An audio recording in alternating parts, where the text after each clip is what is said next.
1 semester of law school. 1 semester of criminal justice. 2 experts. I'm Kristen Pitts. I'm Brandi Egan. Let's go to court. On this episode, I'll talk about a Hollywood stalker. And I'll be talking about the disappearance of Chris Hobson. Hi, everyone. Welcome to Let's Go to Court. I thought we were going to throw it back and forth a little bit. No, but you just sat there like a deer in the headlights. I had another thing I was going to say. Oh, okay. Which is that I'm Kristen Tits filling in for Kristen Pitts. I just feel like my voice sounds so different right now. I know, yes. So I had a bit of a cold. I sound a lot better than I did a few days ago. Yeah. So I started to tell you earlier the game I was playing with Norman. But I would have him close his eyes, and then I would say things like, when I was your age, we didn't have smartphones. And then have him guess how old I was. You know, Brandi, when I was a kid, we played outside. Oh, wow. We didn't play with video games, okay? So I'm strictly better than everyone. I like it. I like Kristen Tits. Kristen Tits is a pack-a-day smoker. She's this close to retiring. Yeah. And she's had it up to here. She wears high-waisted pants, not because they're in fashion, but because she's always worn high-waisted pants. No, this is a special episode. This is our anniversary episode. That's right. Episode 52. We made it. Looks like we made it. Oh. We did not plan that. That was creepy. I don't think you have to tell people we didn't plan it. So I think we should start by you telling the story of the cake that you got. Yeah. So to celebrate, we had cake. I took a picture of it. I'll post it on our social media. By the way, we didn't eat it on the podcast because we thought that would be disgusting. Yeah. So we already ate it before we recorded. So I went and I ordered the cake online at this bunt cake place. It's such a good place. And you can pick out the cake and you can pick out the decorations and whatever. So I got lemon cake because I know you and I love it. I was really nervous because I didn't know if Norm liked lemon, but I took a gamble. Mm-hmm. Turns out he just likes cake in general. He didn't care. So I picked that out, pick out a teal flower for the top of it, and then you can pick out a banner. And so I picked out a banner that said, congratulations. And then you can customize little flags that go in it. So you just put in online what you wanted to say and they make them. And so I picked one that said LGTC, one that said 52 episodes. Great, whatever. So I go to pick up the cake on my way here to record. And they bring out the cake. Great, looks great. I pick it up. I go to leave. I look at the banner on it. It says happy birthday. And I'm like, what? And so I put it down. I'm like, this says happy birthday. This isn't a birthday cake. It was supposed to say congratulations. And then have these little custom flags on it. And they're like, oh yeah. You should have noticed that there's a note on our website somewhere that says, not all locations can do the custom banners. So we just replaced it with one that we had. Which is my favorite solution ever. Congratulations, must be someone's birthday. It's going to have to be somebody's birthday. Sorry. So I was like, well, it's nobody's birthday. So they took off that and they let me handwrite on some flags. So it looked real cute, but would have been better if they could have done what I asked for, but I'm fine. You guys, fine. She is fully crying right now. It's a delicious cake. It was really good. We also drank champagne, which we're still drinking right now. Yeah, we're still doing the champagne. Yes. Yeah. This is a good anniversary so far. I answered the door wrapped totally in saran wrap. Tawanda! And boy, was Brandi thrilled. Well, shall we get started? Do it. Take it away. All Talk right. about a stalker. It's not a lighthearted stalking case. Yeah, I was about to say this sucks, but I feel like it goes without saying. Yeah. Yeah. I know a couple stalking cases. Okay. I bet you know this one. I'm curious if I know it. Okay. So, Rebecca Schaeffer was at the beginning. Oh, should we turn that off, you think? No, I bet it's fine. I don't know. Do you think we need to turn it down? It's probably okay. It's probably fine. Okay. If you hear it buzzing in the back, it's this air purifier because I am a sensitive bitch. And my eyes run like the mighty Mississippi if I don't have the air filter on. Rebecca Schaeffer was at the beginning of a very promising career. She was 21, gorgeous, and talented. She was from Eugene, Oregon, and when she was in high school, she got into modeling. She did some catalog work and decided that that was what she wanted to do with her life. So after high school, she moved to New York to become a model. The only problem was she was 5'7". Like a little too it's pretty short for a model.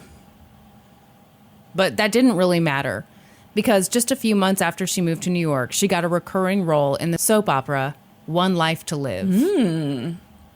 I've never watched soap operas. Neither have I, but your dad is into them, right? For years. So my dad owns a sign business. And for years it was all men that worked there. And every day at lunch, they would all get together and watch The Bold and the Beautiful. That brings joy to my heart. So my sister works there now, and she has carried on the tradition of watching The Bold and the Beautiful, but nobody watches it with her anymore. She just watches it Well, that's just sad. by herself. So Rebecca had this recurring role on One Life to Live. And over time, she just found more success acting than modeling. And for someone who was pretty new to the business, I'd say she was kicking ass. Yeah. She got a role in the Woody Allen movie Radio Days. Her part was mostly cut out, but still, I think that's a big deal. Yeah. Then she was the cover girl for 17 magazine. And then she landed a role on a sitcom for CBS. We used to read the shit out of 17 magazine. Okay, do you remember YM too? Yes. I loved magazines. Yes. I remember when we would go like on our camping trips and stuff. Like we had that Kyla had that suitcase that was like full of magazines, and we'd just pass them around the car. And it showed because our hair was wonderful. Our makeup was perfectly applied. And we all had boyfriends. The show was called My Sister Sam. Rebecca got... Huh? I don't think I've ever heard of it. Most people haven't. Yeah. It wasn't on for very long. But it let her kind of rub elbows with some pretty big people. Yeah. So Rebecca got the role of Patty Russell, who goes to live with her sister Sam after their parents die. This was a huge deal for her career. She got to act alongside Pam Dauber, who would later go on to play Mindy in Mork and Mindy. Oh. Yeah. Yeah. Heard of that one. Yeah. With a lot of these things, I Googled until I found something I knew. So right off the bat, My Sister Sam was a hit. More eyes were on Rebecca than ever before. And unfortunately, around this time, 19-year-old, out-of-work Jack-in-the-Box janitor Robert John Bardo became a big fan of her work. Okay. Yeah. I think if Unpack you're it. Out of work as a Jack-in-the-Box janitor, you're no longer a Jack-in-the-Box janitor. My favorite part about all of these articles is every article called him an unemployed fast food worker. I agree with you. Yeah, if you're that's not a career. No. He doesn't have certifications in... You can be an unemployed nurse. Yes, because you have certifications. Yes. You mean unemployed hairstylist because you have a Yes. license and a certification. But if you're... What about an unemployed YouTube script editor? Ooh. You can't. I'm in the same category as unemployed Jack-in-the-Box janitor. Yeah, I think you have to hold some kind of certification in a field. But you could be an out of work journalism major. That describes all journalism majors. So Robert's a huge fan of Rebecca, and that's a really scary thing because Robert was a stalker. Did he have a history of stalking? Oh yeah. Ooh. So let's get into that. The only reason at this time that he was really obsessed with Rebecca Schaeffer was because he had been stalking the child actress and peace activist Samantha Smith, but that all stopped when Samantha died in a plane crash in 1985. Wow. And Robert actually believed that he had somehow caused that plane crash to happen.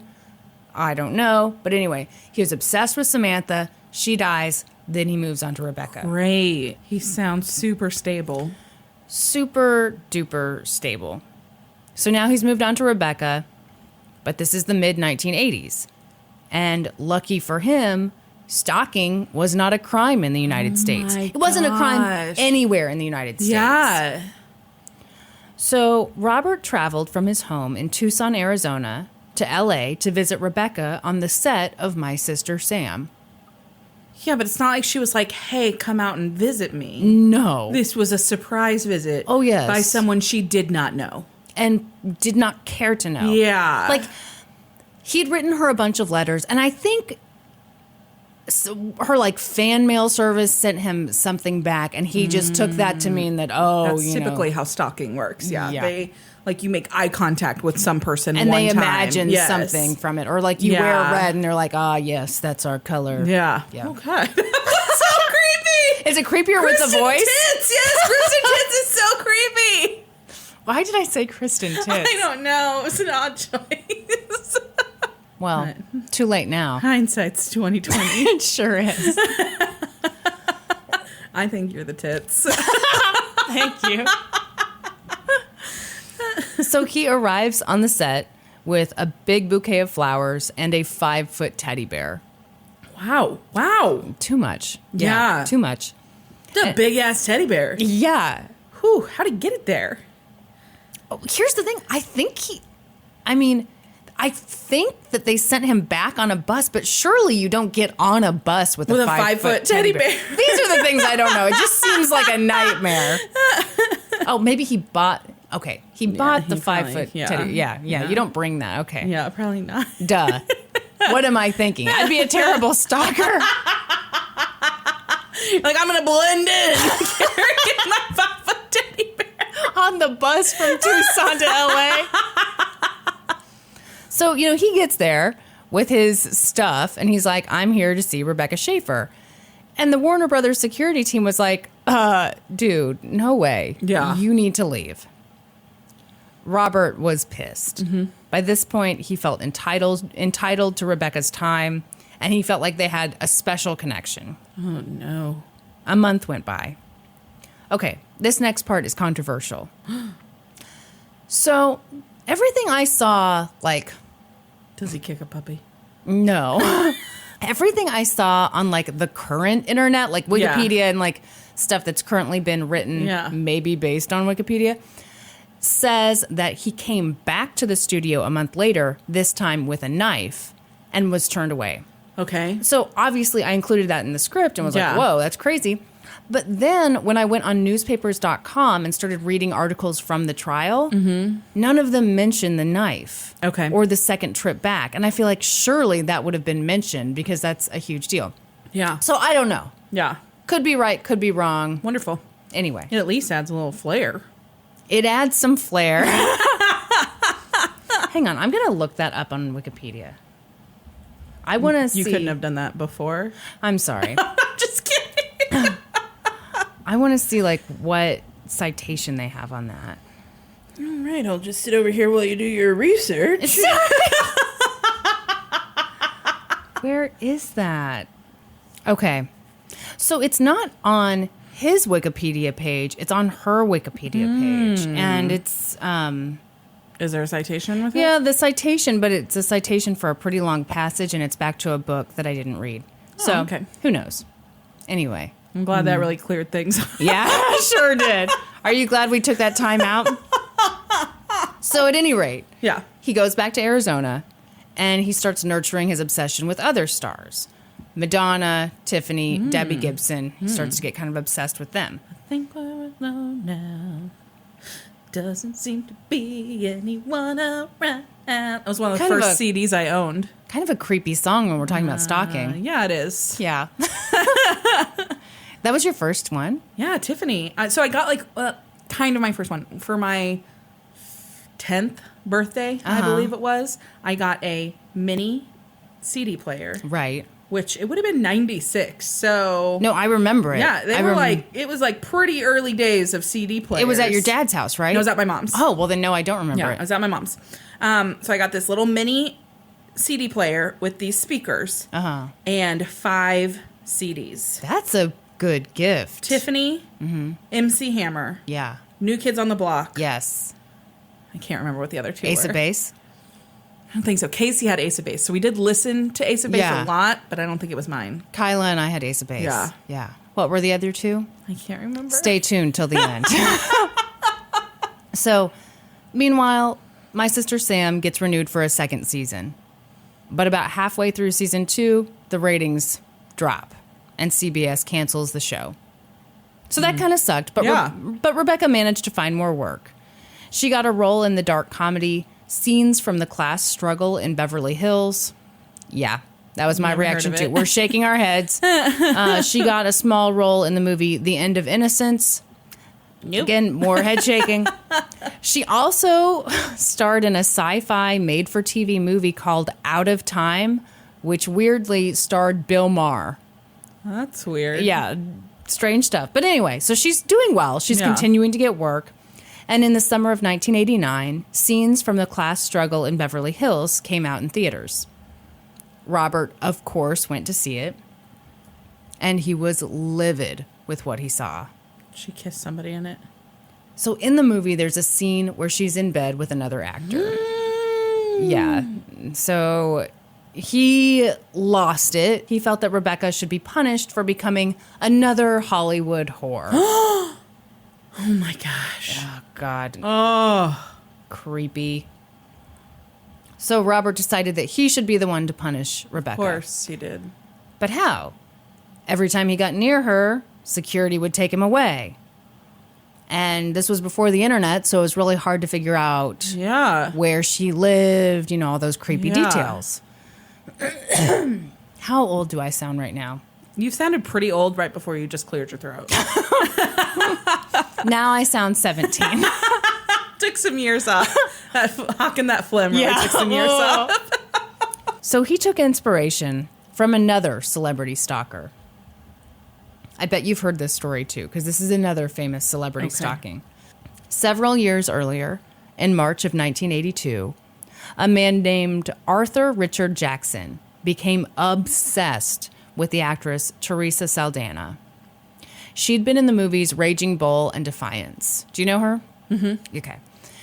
So he decides, I need to see her. I need to be around her. So that creep hired a private investigator. Yeah. The investigator was able to track down the unlisted phone number for Teresa's mom. Oh my gosh. So he gives that to Arthur. Arthur calls Teresa's mom, and he's like, hey, how you doing? I'm Martin Scorsese's assistant, and I need some help. I'm trying to get in contact with Teresa.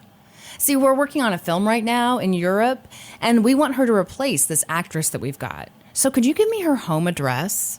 That'd really help me out. Oh my God. I know. So Teresa's mom was like, sure. And she gave him the address. No. I know. Ugh. I shouldn't know any better, but. No, she didn't. Yeah. I assume he was pretty convincing. Oh, yeah. So a little while later, Teresa's mom called her and was like, hey, I talked to Martin Scorsese's assistant. I gave him your address. But Teresa's like, what? A little while after that, Teresa got a call from her agent, Selma Rubin. And Selma said, hey, I keep getting these weird phone calls from some guy who's trying to get your address. So Teresa was obviously freaked out. Mm-hmm. She called the police. But the police were like, calm down, it's just a fan. Yeah. Ugh. Because stalking's not illegal. Yeah, stalking at this point is not illegal. Most people didn't even really know it existed. Yeah. For about a week after her mom gave out her address, Teresa was very cautious. But then nothing happened. What she did not know was that by this point, he'd been stalking her for 18 months. Holy shit. Yeah. Then, on March 15th, 1982, Arthur was watching Teresa's apartment. A little before 10 a.m., she walked out. She was on her way to a music class. So she walked up to her car, put her key in the lock, and she felt this weird presence behind her. She turns around, and right there in broad daylight, Arthur stabbed her 10 times with a 5-inch knife. Oh my gosh. So she starts screaming for help, and luckily a delivery man was nearby, saw the whole thing. So he came running, and he tackled Arthur. And Teresa ran, bleeding, back into her apartment, and her husband called an ambulance. The attack was brutal. He stabbed her so hard that he bent the knife. At one point, her heart stopped. She lost a ton of blood. She live? Yeah. She was in surgery for 4 hours. She needed 26 pints of blood, and she had, obviously, a terrible, very long recovery. But Arthur wasn't hard to catch. Police grabbed him, and he was charged with attempted murder and inflicting great bodily injury. He received what at the time was the maximum sentence for his crimes, 12 years. Holy fucking shit. A few months after the attack, Teresa did an interview with People magazine, and she talked about how the attack had changed her. She said, "I do not give my phone number to anyone. I do not let anyone know where I live. If someone wants to reach me for a job, it's strictly through my agent. And now that this has happened, I plan to enroll in a self-defense class and to take karate. I now do things with other people and always have someone with me. I'm not paranoid, but I am very, very careful." Oh my gosh. Teresa became an advocate for crime victims, and she worked really hard to raise awareness about stalking. But it was difficult. In the years following her attack, although a lot of people became aware of stalking, no laws were passed. Fun fact, that delivery guy who tackled Arthur, afterward, he was like so inspired that he quit his job and became a police officer. Yeah, isn't that kind of cool? That is cool. So, back to Robert John Bardo. With no laws to stop him, he just took a page out of Arthur's book. He said, hey, Arthur hired a private investigator. I should probably do the same thing. If I want Rebecca's address, that's the way to go.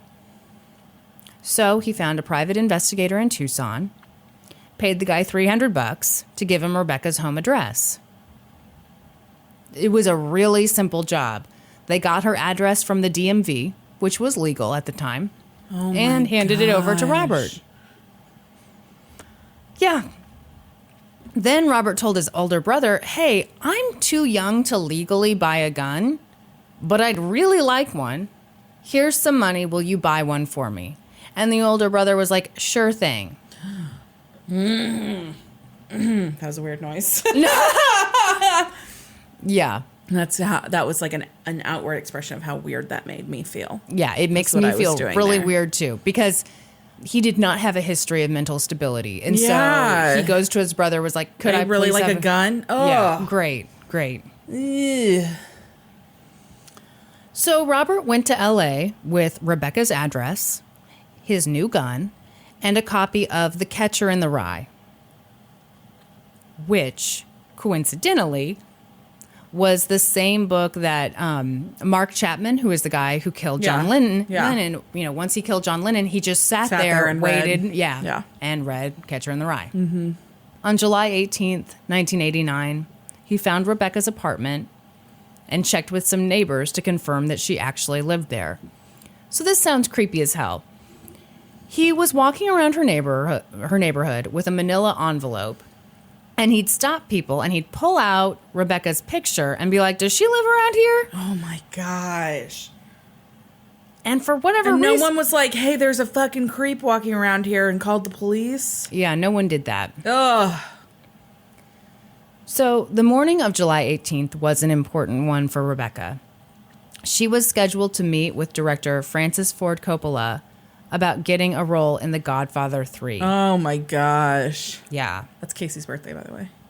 July 18th. It's very important to note. Everyone, are you writing this down? What was it, 1989? Yeah. That would have been her 5th birthday. You always let people know when the dates... I know. I like it when the dates correspond with something. Makes them easier to remember. This is true. And there will be a quiz at the end of this. Absolutely. So she was getting ready for that meeting, and Robert shows up at her door. The intercom was broken, so she had to go down and like meet him physically at the door. Which I cannot imagine what this was like. But, you know, she goes down there, and there's just this guy who she doesn't know, this 19-year-old guy. And he's like, oh, I'm a big fan, blah, blah, blah, blah. And she was like, okay, thanks, you know, all right, goodbye, you know. So he leaves. He goes to a nearby diner, has some breakfast. And just pie. I don't know. But wouldn't it be fitting if he had the apple pie with the cheddar cheese on top? Yeah. Which is what all creeps enjoy. Yes. So then, after he's finished eating, he decides he wants to go back to Rebecca's apartment. It's not good. Yeah. He goes back, knocks on the door, and this time Rebecca's wearing a robe because, you know, she's getting ready to go to this meeting.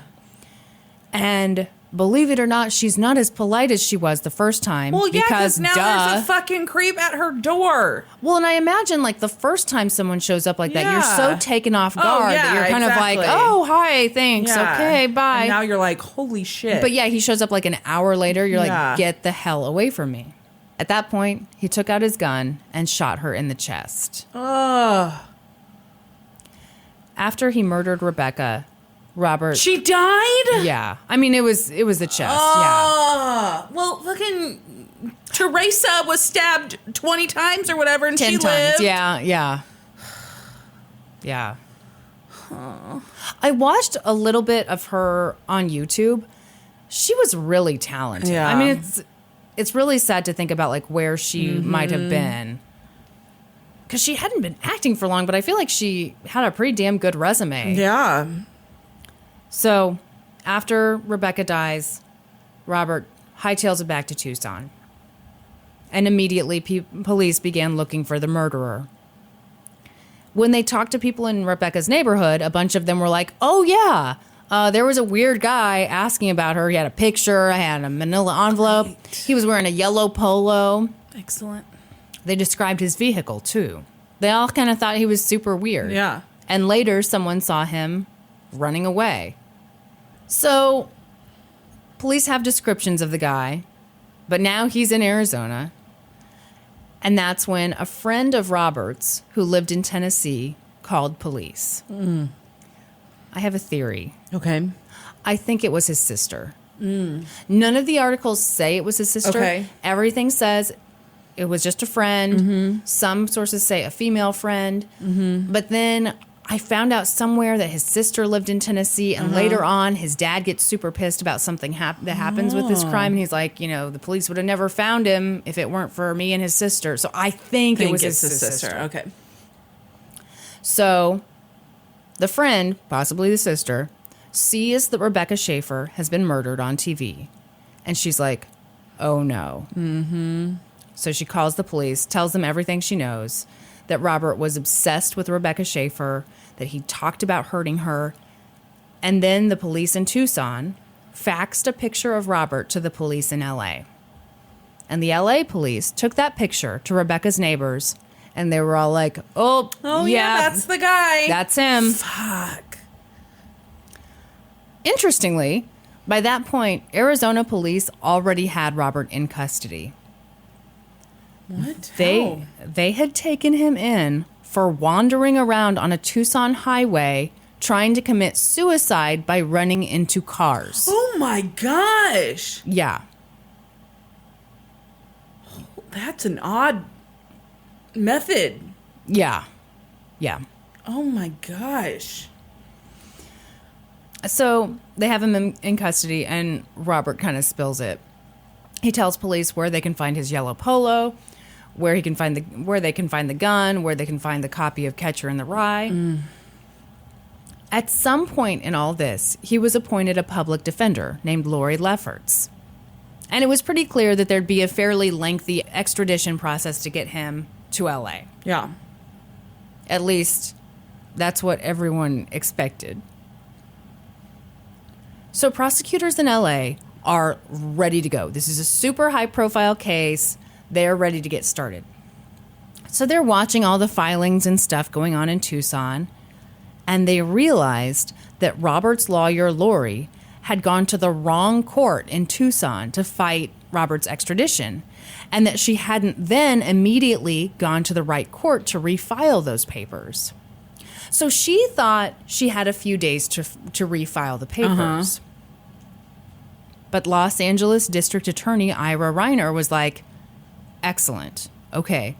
This Lori lady has had a momentary lapse in judgment. We're going to pounce on that. We've got this loophole here. Oh my gosh. So he put 2 police officers on a late night flight to Arizona. They arrived at the county jail at 3:30 in the morning, grabbed Robert, and brought him against his will back to California to face murder charges. Oh my gosh. This was super controversial. Robert's attorney did not realize he had been taken until 8:15 the next morning when she showed up for work. She was like, she was pissed. Yeah, she was like, sure. This is illegal. Yeah. She's like, my client was taken out of Arizona illegally. This is not nice, not okay. Yeah. Did she do that finger She wag did at the end? I like saying not nice, not okay, because when Allie was in daycare, that's what they used to teach the kids to say when they'd been wronged. Not nice, not okay. And I use it to this day. Looks like you learned something too. Da, da, da, da.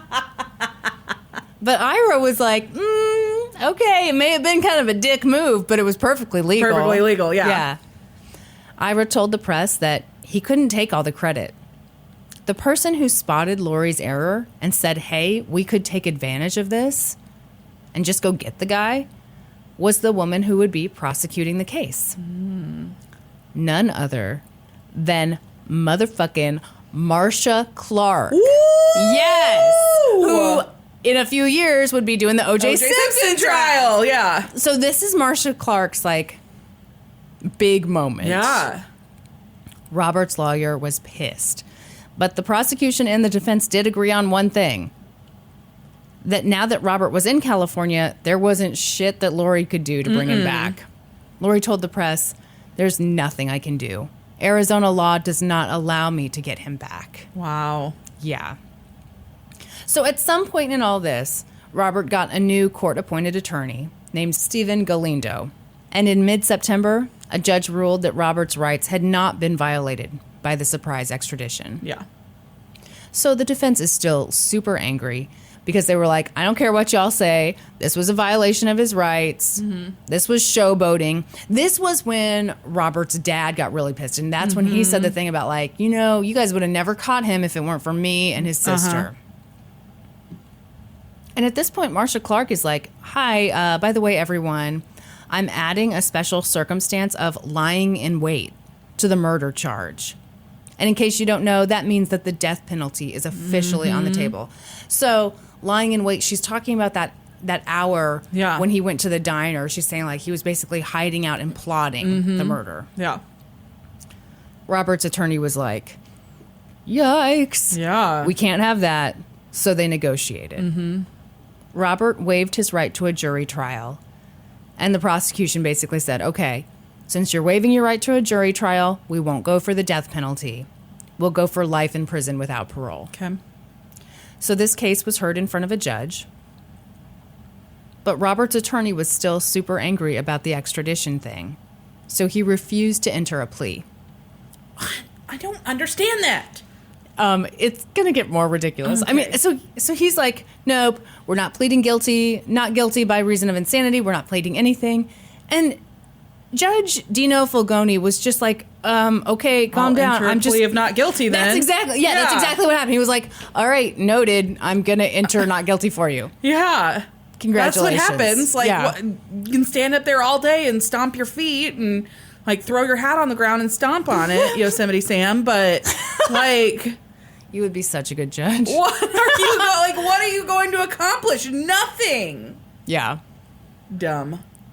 So they move forward. Well, let's see. And at this point, the defense had no plans to contest the fact that Robert murdered Rebecca. Their whole argument was that Robert was too mentally ill to premeditate murder. So this had to be second-degree murder. And there was definitely no lying in wait. When he murdered Rebecca, it was spur of the moment and completely unplanned. No! Bull fucking shit! Hey, I liked what you said before on the DP episode. Bull sexy time shit. Yes. Yeah, I'm with you. There's no... Okay, so he just happened to hop on a bus and go to LA and come to her door and then wait an hour and then come back and then kill her? On the spur of the moment?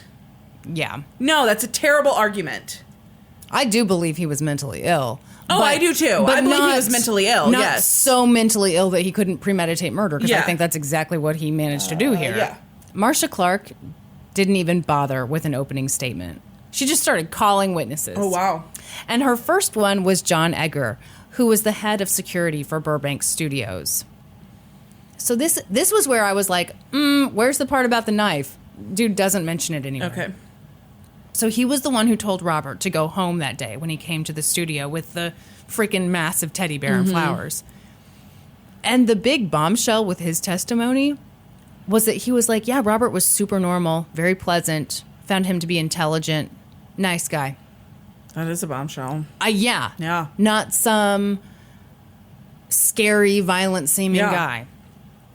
He said, he was one of the most lucid and intelligent types of people that I've dealt with. Wow. Then Marcia called Robert's older brother, Edward, to the stand. Edward testified that he'd bought the gun for Robert because at the time, Robert was too young to get one, and he really wanted one. Which is such a good reason for someone to have a gun. Yeah. Then he said, yeah, Robert had been in a psychiatric facility before, but at the time when Robert was asking for the gun, he seemed totally fine.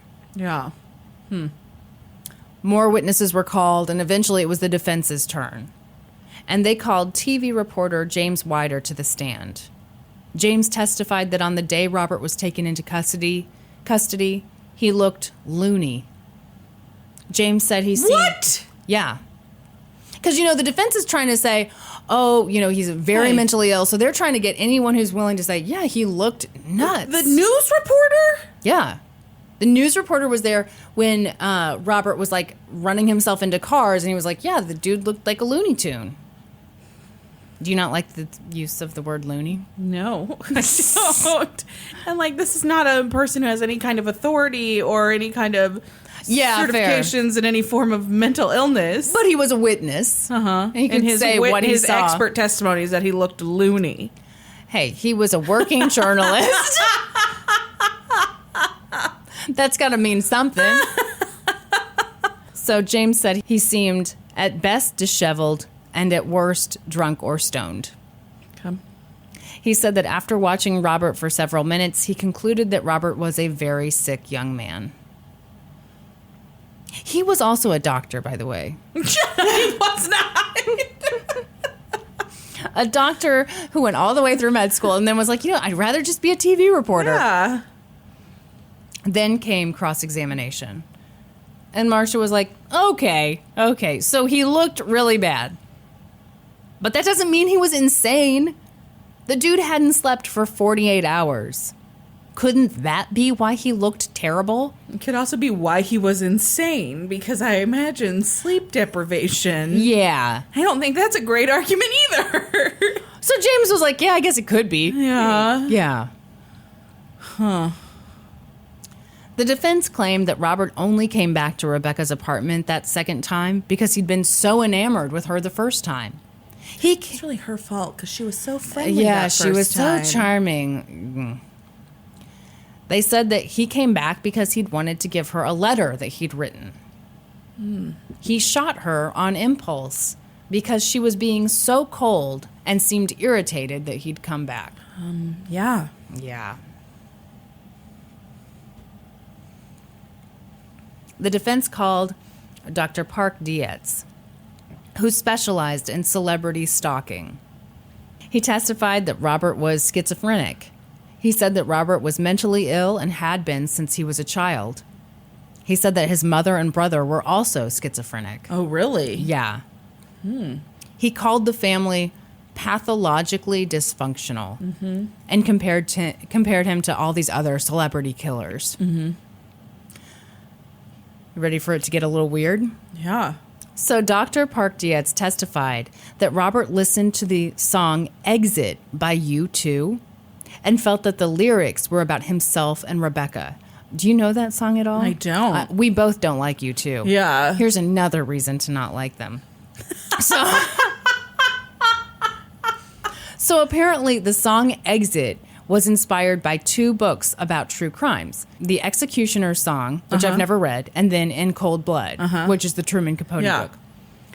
So after he says that, the defense played the song for the judge. And at this point, all throughout the trial, Robert hadn't shown any emotion, really hadn't done anything.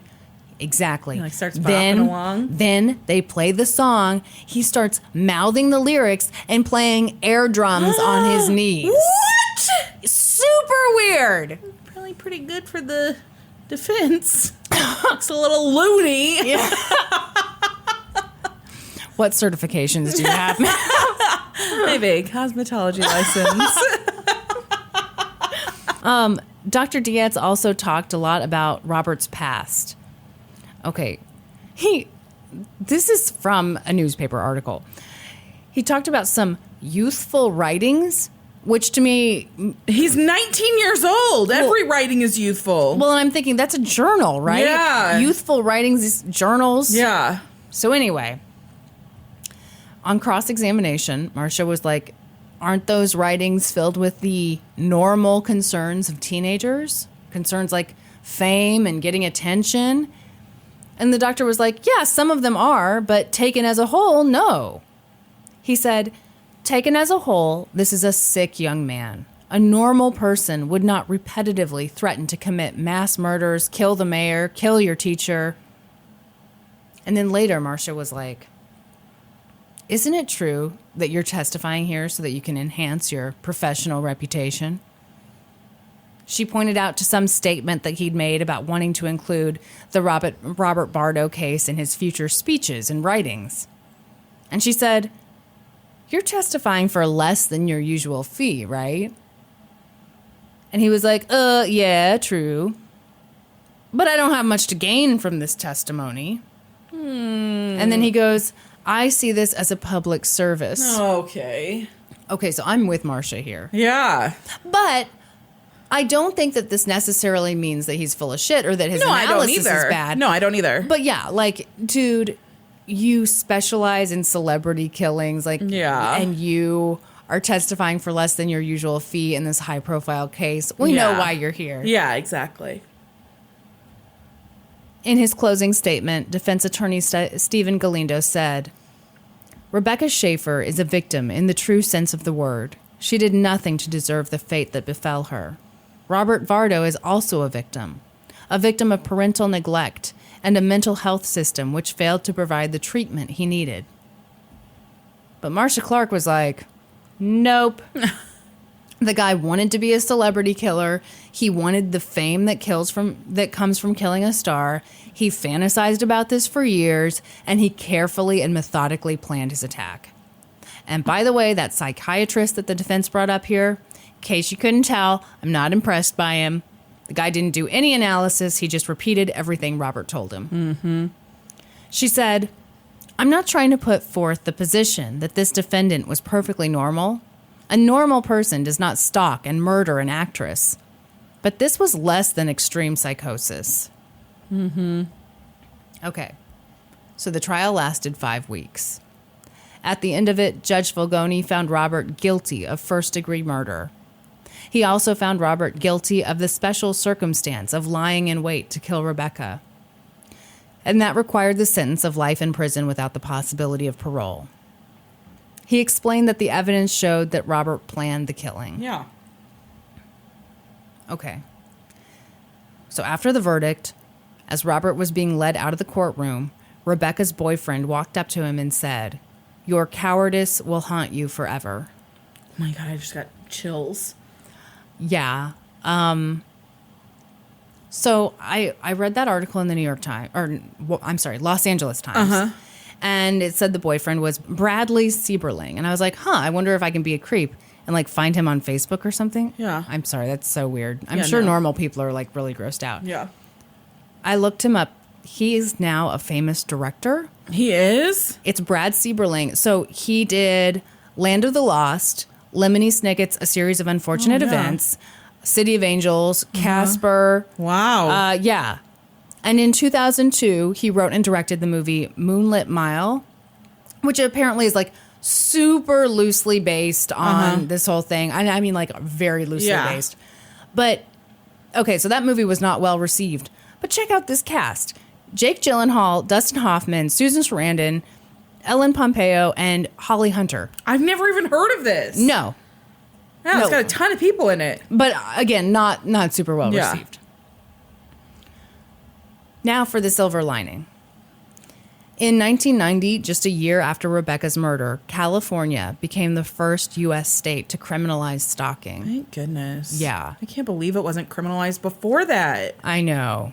It's really scary how many of these laws against women were like totally fine until recently. Yeah. Like how it was legal to like rape your wife until 5 minutes ago. 3 years later, every state in the United States criminalized stalking. Then, in 1994, the Driver's Privacy Protection Act was enacted. The act prohibits the DMV from releasing your personal information without permission. That's good. No kidding. Jeez. Stalking scares the shit. Yeah. It's terrifying. So, on Monday, I did most of the research for this. Yeah. And, I mean, it's all snowy here. There's like no one out at all. So I'd spent like 2 or 3 hours just reading about stalking, being very creeped out. And then Norman and I went for a walk with Peanut. And I swear to you, there was this woman. We were the only people out. And there was this woman who followed us for like a quarter of a mile. Oh my God. And we were both like freaking out. And you were like, I bet she listens to the podcast. Yeah, I'm the star in this relationship. We kept like looking back at her. I mean, she was this old lady. What was she going to do? But we were fully prepared to take off. Take down a little old lady. I wonder if Norman would stay and like protect me. Yeah. Or if he would just like, bye. Yeah. He'd do that thing where he like jumped in the air and like his feet were moving. Like a cartoon character. Yeah. And then just like, ding. I tell you what, in that situation, I would not be good. I'm not a sprinter. The lady would have to like let me know. And I'd be like, all right, just warning you, lady, I can run for a lot of miles. So, yeah, that's the story. Oh, that was dark. It was really dark. Yeah. Her poor parents, I didn't talk about them. She was their only child. And Great, let's make it darker. Okay, yeah, we'll just end it there. She's got great parents. You got to finich now. No, I mean, I don't really even have that much to say. It's just their life was ruined because their daughter was murdered. I hope not. It just made me feel awful. Awful for them because, like, at the end, her dad was like, this doesn't bring her back, but I'm happy with the verdict. Yeah. And her mom just seemed really devastated. Yeah, I can't even imagine. No. Whew. Yeah. Oof. You ever been stalked? No. Yeah, I don't think I have either. I've stalked someone. Well, you mean like being creepy and Googling? Like, yeah, online. Yeah, same. I mean, I kind of was creepy with this poor like Brad a professional internet stalker, so... I'm grabbing more champagne because I'm doing better than you. Do it. At drinking champagne. Oh, my voice is driving me crazy. It really is so much better than it was. Does your head hurt? Yeah. Your sinuses? Yeah. Yeah. Do you have that, like, feeling in your soft palate? What do you mean? I always get, like, this, like, weird feeling in my soft palate when I have sinus problems. No. It just feels like... You know what I always think of? Huh. There was this commercial, like, a million years ago that I think sums up... The balloon Yeah, head? the balloon head. That's exactly how I feel. I was thinking that, too. I was thinking this week that whoever created that campaign was a genius because that is... Exactly. It feels like my ears are totally closed off. Should we talk about something a little light before? I mean, I don't have I think we're going to have to save the light stuff for the end. Okay, very good. Yeah. Yeah. Sorry, everyone. Happy anniversary. Happy anniversary. One of the darkest episodes ever. God. Rebecca Schaeffer was really cute, too. What are you doing? I'm sorry. I know. I'm being terrible. It's not like it would make it worse if she was ugly, or better if she was ugly, but... Yeah, I know. Yikes. Okay. I am finishing my Johnson County series today. That makes me sad. I've really enjoyed your You enjoyed series. it? Yes. I wonder if the listeners have enjoyed it, though, because it's about a bunch of stuff that's, like, nowhere near where any of them live, so... We have gotten some letters that say you suck. Okay. They've said the nicest things about me. I'm sure they have. Okay, so a couple things. This is the first true crime book I ever read. I have been so mad at you because you would not tell me what it was. Yes. So my Aunt Stephanie gave me this book when I think I was 10 or 11. Totally when I read inappropriate. it. Yes. And I loved it. And continued to read true crime books after that. But I thought it was fitting to save this for the end of my little series and for our anniversary, since I did like my first trial that I was obsessed with on our first episode, and now I'm doing my first true crime book I read a year later. It's perfect. So, I'm not going to tell you. Are you serious? Name of the book. Damn it. Until the very end? Until the end. Okay. I got a lot of information from the book. I'll tell you the author, Andy Hoffman. He was a big crime reporter in Kansas City during the 80s. He reported on the Duffield murders. He reported on the Harmon murder. He reported on this case. Okay. So it was a big deal. And then I also watched an episode of a show on ID. Okay. And I also cannot tell you the name of that show or the name of that episode. You are a master of suspense. I will tell you it all at the end. Okay. But I just want to get those credits in there. Okay. Without giving too much information away. All right. Okay. It was 9:30 p.m. on April 17th, 1980. And Ed Hobson was worried. His 13-year-old son, Chris, was nowhere to be found. When Ed had come home that evening after a union meeting, then dinner with his wife, Sueanne, he'd found Chris's science project spread out all over the kitchen table, but no Chris. So now Ed found himself wandering around in the dark, shouting Chris's name. Mm-hmm. The duplex the Hobson family lived in was in an upscale area of Overland Park. Do you want to look it up? I have the address. Yes, I do. Which special thanks. I had like on the end of thanks there too, I think. Special thanks to my sister Casey, who found this address for me. I could not find it. Searched for like a whole day for it. I had a picture of the house from the book. And so I sent it to Casey and was like, do you know where this is? And she knew where it was. So wait, like off the top of her head? Yeah, she was like, I'm pretty sure it's at the corner of 103rd and Knoll. Whoa! Yes! And so this Casey. is the address. Okay. 5421 West 103rd Terrace. So it's a duplex. I don't know which... KCK? No, Overland Park. Oh, okay. So I don't know which side of the duplex they lived in. God, it seems like every bad thing happens in a Johnson County duplex. Yes. So nice. This duplex, this was a very upscale area at the time. Mm-hmm. This duplex is part of a development that has a mix of duplexes, townhomes, and condos. So gotcha. Okay. Lots of different things here, but very nice area. Super cute. Yeah, very cute. So Chris spent a lot of his time outside, but he knew the rules. He was supposed to be home by now, and Ed was angry. And what time was this? It's 9:30 at night. Yeah, that's too late. And it's April, so it's been dark for a while. So Ed's angry that Chris has missed curfew, but then he discovered that Chris's bike was in the garage, and then his anger turned to concern. Chris rode his bike everywhere. If he was out, his bike wouldn't be there. Oh, my. So Ed walked down the oak tree-lined streets and past the perfectly manicured lawns of their neighborhood to the park where Kristen often hung out. What did I say? You said Kristen. Okay. I appreciate you including me. His name is Kristen. What? Okay. But they call him Chris, but it's spelled Christn. That's Kristen. It's nothing Yeah. other than Kristen. Huh. It's not Christian. No. And his name is Kristen, but he goes by Chris. Okay. I don't have Kristen written here. I'm your long-term friend, Brandi. Sometimes you just can't help but But think his of name me. was Kristen. Okay. So he's walking around the neighborhood. He's calling Chris's name. Nothing. Mm-hmm. He reaches the park where he often hung out. It's empty. He goes back to the house and he's like, his wife is like, I think everything's probably fine. He just lost track of time. Let's give it a few minutes. No big deal. Yeah. And by 11 o'clock, Chris hadn't come home. And Ed was like, that's it. I'm calling the police. Yeah. So he calls the police. Sueanne, Ed's wife, Chris's stepmom, is like, well, I saw him at 6 or 6:30. That's when I left to meet you for dinner. And then the other daughter. So then Chris had a stepsister, Suzanne, who also lived in the house. This was Sueanne's daughter. Okay. They were the same age, went to the same school. And she said that she had seen him about the same time. Okay. She had gone and gotten in the shower. And when she came out, he was gone. Right.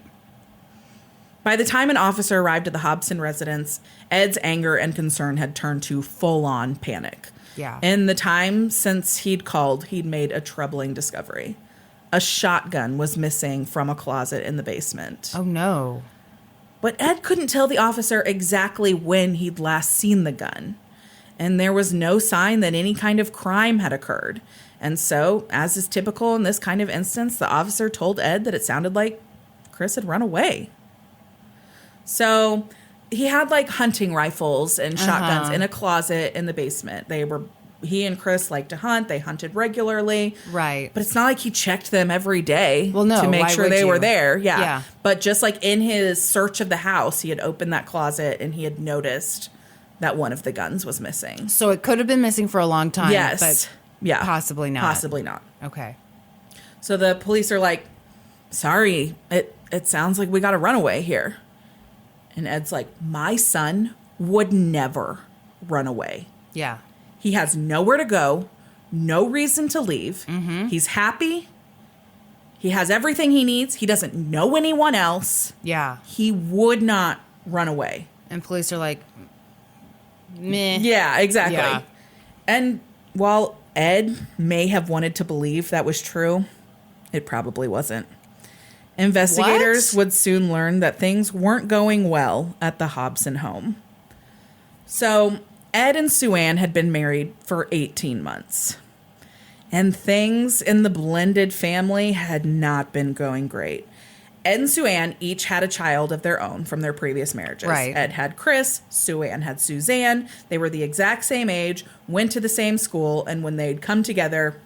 Well, that would be freaking weird. Exactly. It just didn't work well, and both of them were used to being an only child. Oh, yeah, that's not great. Yeah. Chris had a rough childhood. His mother died when he was like 8 or 9 years old. She had cancer, so her death was like long and drawn out. His mother, Ed's first wife, also had a couple of daughters from a previous marriage, and one of them had died tragically when geez. Chris was a child. Yeah, it was like, it's a whole crazy thing. I didn't even actually include it here. Yeah. So she and her boyfriend were like driving in a car. Mm-hmm. They got in a fight. The boyfriend got out and she like took off. And then the boyfriend was like, this is stupid. I need to go back. And so he like climbed up onto the highway to like intercept her car. She like came around a loop. And she hit him. Not on purpose. Well, of course not. Turns out it was a horrible accident. He died. Oh, no. Yeah. And she killed herself shortly after that. Oh, my God. Yeah, it's horrible. And Chris was like 6 or 7, and he's the one that discovered his sister's body. No. Yeah. Oh, God, this is... Terrible. Your story's even worse than mine. Yeah, this is a dark one. Oh, God. Happy anniversary, everybody. No shit. So he just had a really rough childhood. Well, no kidding. And Ed had loved this. Her name was Tani, Tani, Tani. I don't know. He loved her like she was his daughter. And sure, so it yeah. just crushed him. He always thought that there was foul play involved. Something crazy happened when her body was at the funeral home. Her body was like defiled between the time and when it was prepared for the funeral and then when the funeral took place. Oh, no. Yeah, like her hair was all messed up. The makeup was all like smeared. Gross. Oh, yeah. Really bad. Did he suspect like the funeral director? I don't know. Oh, my God. Yeah. Yeah. Ugh. So that happens. And then Ed's wife, Chris's mom, dies of cancer. And then Ed just is like giving Chris anything he wants. He just wants his son to have some joy in life. And so whatever he wants, he gets. If he wants to go hunting, they go hunting. If he wants to go fishing, they go fishing. If he wants a new baseball glove, he gets a new baseball glove. Yeah. He gets anything and everything he wants. He gets to do whatever he wants. And one of his favorite things to do was to go skating at the skating rink. So there's a skating rink, 103rd and Maston. It's still there. I think it's Skateland. They went there regularly. Didn't we go there? Yes. Okay. Yes. Oh, that's weird. That was like all our elementary school skating parties. Yeah. God, that place had a funky scent. I think that's probably just like feet. Yeah. Yeah. Skating. There's no mystery to it. I didn't need you to unpack that for me. So it was here at the skating rink that Ed met Sueanne. Sueanne had been forced to take a job at the skating rink after she divorced her first husband. She had married when she was 19 and pregnant. She didn't want to get married. She didn't want to have a baby, but it's what you did. Oh, nightmare. So, it was her nightmare.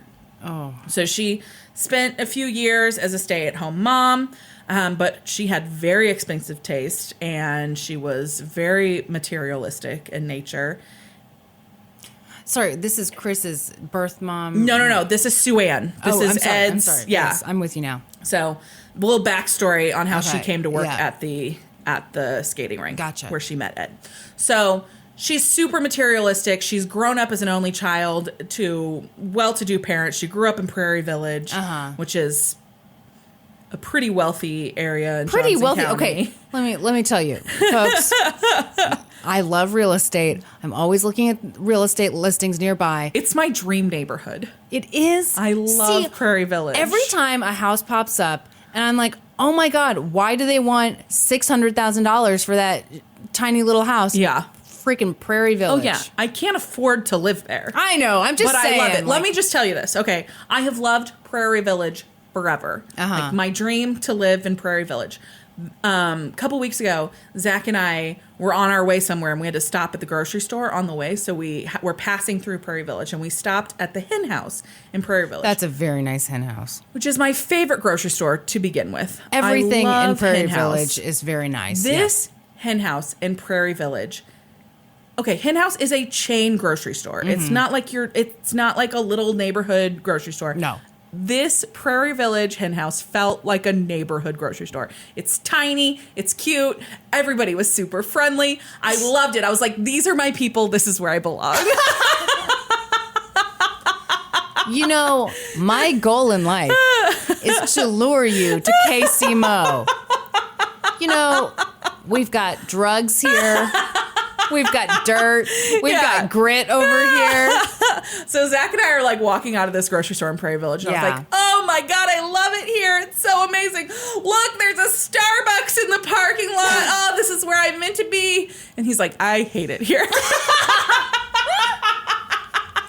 Okay, did you ever watch Parks and Recreation? Yeah. It makes me think of Pawnee versus Eagleton. Yeah. I live in Pawnee. Yeah. And you're aspiring to live in Eagleton. Yes. So Sueanne grew up in Prairie Village. She was used to a certain lifestyle. Yes. And then she married young, when she didn't want to a blue collar guy. And he worked as hard as he could, 4 jobs at one point. Oh my God. Pay God. for everything that she wanted. They had a second child. And it just, her wants and his ability to meet them really took its toll on the marriage. And eventually they divorced. Well, Jesus Christ, that poor guy. Oh, yeah. I feel terrible for him. 4 jobs, 2 kids. Yeah. Oh, and a stay-at-home wife. Oh, no. Yeesh. So She had to get a job. When they got divorced, she left her first child. So her first child was a boy. Uh-huh. And when he was 4, she welcomed the second child, the girl. Okay. She didn't want the boy, was not excited that she had the boy. Thrilled when she had a daughter 4 years later. God. Well, terrible. Poor boy. Yes.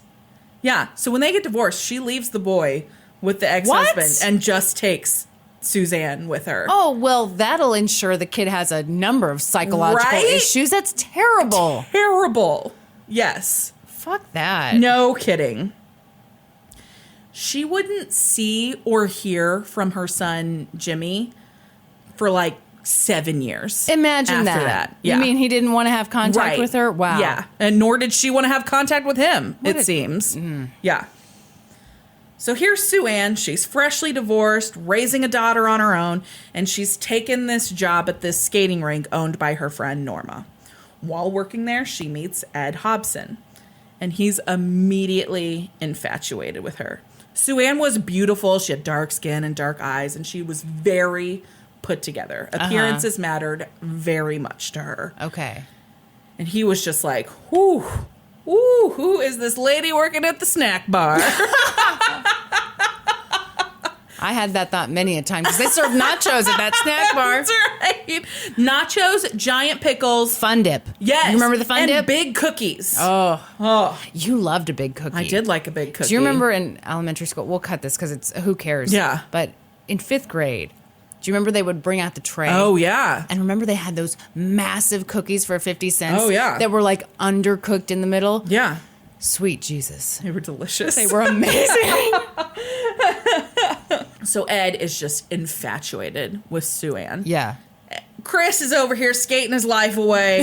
Ed's hanging out at the snack bar, and he is asking her out over and over and over again. And she rejects him every time. No, I don't like this one bit. He's just another blue-collar guy. He's just like her first husband. Okay, she's working the snack bar at a skating rink, so she can calm the fuck down. Then, one day, she noticed that he was driving a really nice car. I'm pretty sure it was a Lincoln. I'm not positive, but really nice, newer model car. And then let me guess, she decided that yes, she could go out with him? So she's like, oh, wait, this guy has money. I guess I'll give him a shot. So she starts dating him. They get very serious very quickly. They drive to Oklahoma and get married, and they decide they're going to... Oklahoma? Yeah, it's really weird. So they got married in, like, Miami, Oklahoma, which is also where she married her first husband and where Ed married his first wife. So I don't know what's happening in Miami, Oklahoma. I'm not familiar. Is she from Miami, Oklahoma? No, they're both from here. Okay, this is maybe very it's strange. like the Las Vegas of the Midwest. Maybe we're missing out. Hold on, let me look at Miami. Yeah, 3 weddings in this damn book happened in Miami, Oklahoma. I feel like the only reason you'd say that is so you could tell people, oh yeah, I got married in Miami, and then just hope they don't ask questions. Okay, I'm just doing an image search. Well, no, I'll go ahead and go to the official website of Miami, Oklahoma. Yeah, I mean, it doesn't really look like a destination. I'm not trying to shit on Miami, Oklahoma. I'm very well aware. I live in Kansas City, Missouri. I'm not trying to act like, your shit don't stink? Yeah, exactly. What are we finding about Miami, Oklahoma here? Is it? I mean, just that, like, okay, so population as of 2010, 13,000. So it's like a... Yeah. I mean, according to Norman, it's a pretty big city. Huge city. It's a gigantic city. Booming city. Booming metropolis. Super weird. Why did they go there? I don't know. I have no idea. Okay, anyway. Okay. So we'll continue on. So they get married, and they're like, oh, this is amazing. We're going to mold our 2 families together. It's going to be the best thing ever. They move into this duplex in Overland Park. Did Chris and Suzanne know each other? No, they did not go to the same school before the parents got married. No. Okay. All of a sudden, they're together and now going to the same school and everything. Oh, those poor kids. Yeah. Yes. So they move into this upscale duplex in Overland Park. Mm-hmm. Ed bought Sueanne a nice car and a giant wedding ring. It was like this big-ass diamond encrusted with rubies. Sounds hideous. And Ed was a hard worker. He had a good union job, but he wasn't rich. Right. But Sueanne got to stay home now. She had her perfect house. She had everything exactly how she wanted. And now it was time for the perfect family. Uh-huh. Minus her first child. Right. But it doesn't just work that way. You can't just shove people together and all of a sudden have this perfect family. Yeah. The two 13-year-olds butted heads a lot. I bet so. They fought constantly. And both children ran to their biological parent when the step-parent would attempt to discipline them. Yeah. So it's like if Sueanne's trying to discipline Chris, he runs to Ed, and Ed's like, has to play the peacemaker. Yeah. And it's just a really difficult situation. Yeah. And it began to take its toll on the marriage. But both Sueanne and Ed were really siding with their biological child. It's just, like, I'm so each sorry. time. Oh, hey, this is classic. What are you doing? This is classic right here. This hasn't happened in a while. My dad is calling. Of course he is. Do you need to answer it? Answer it. No. Okay, so that was my father. Yeah, what's he got going on? I guess he just had a social media question, which I'm afraid is going to be somehow related to the presence he has established ever since he guested on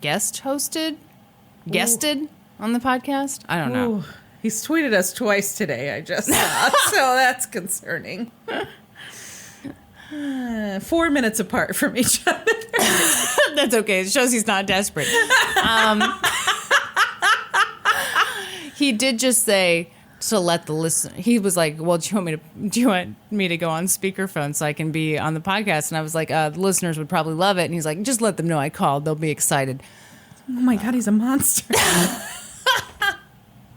He's a monster. He's out of control. He's a monster, but the people love him. Yeah, that's right. Okay, so things aren't going well. The family's not working out real great. Right. And so they decide, Sueanne and Ed decide that they're going to go to counseling as a family. Right. Okay. Good call. Yes. Things go a little bit better. You know, it's kind of, they're working out some issues, and they decide, like, to take the next step forward. They're going to adopt each other's children so that it's like a full legal family. Okay. Everybody changes their Suzanne changes her last name to Hobson. Okay.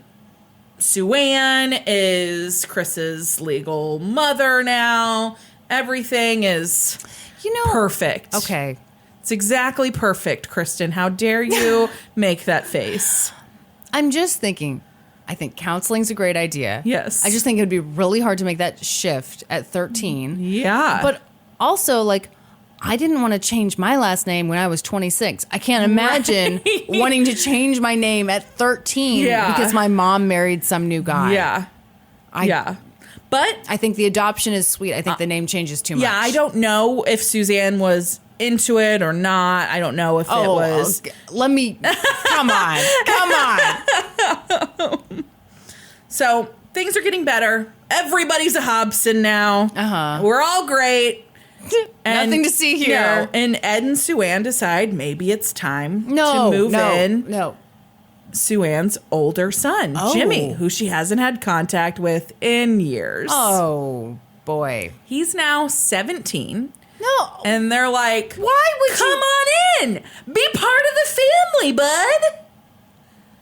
It seemed like a great idea. No, it didn't.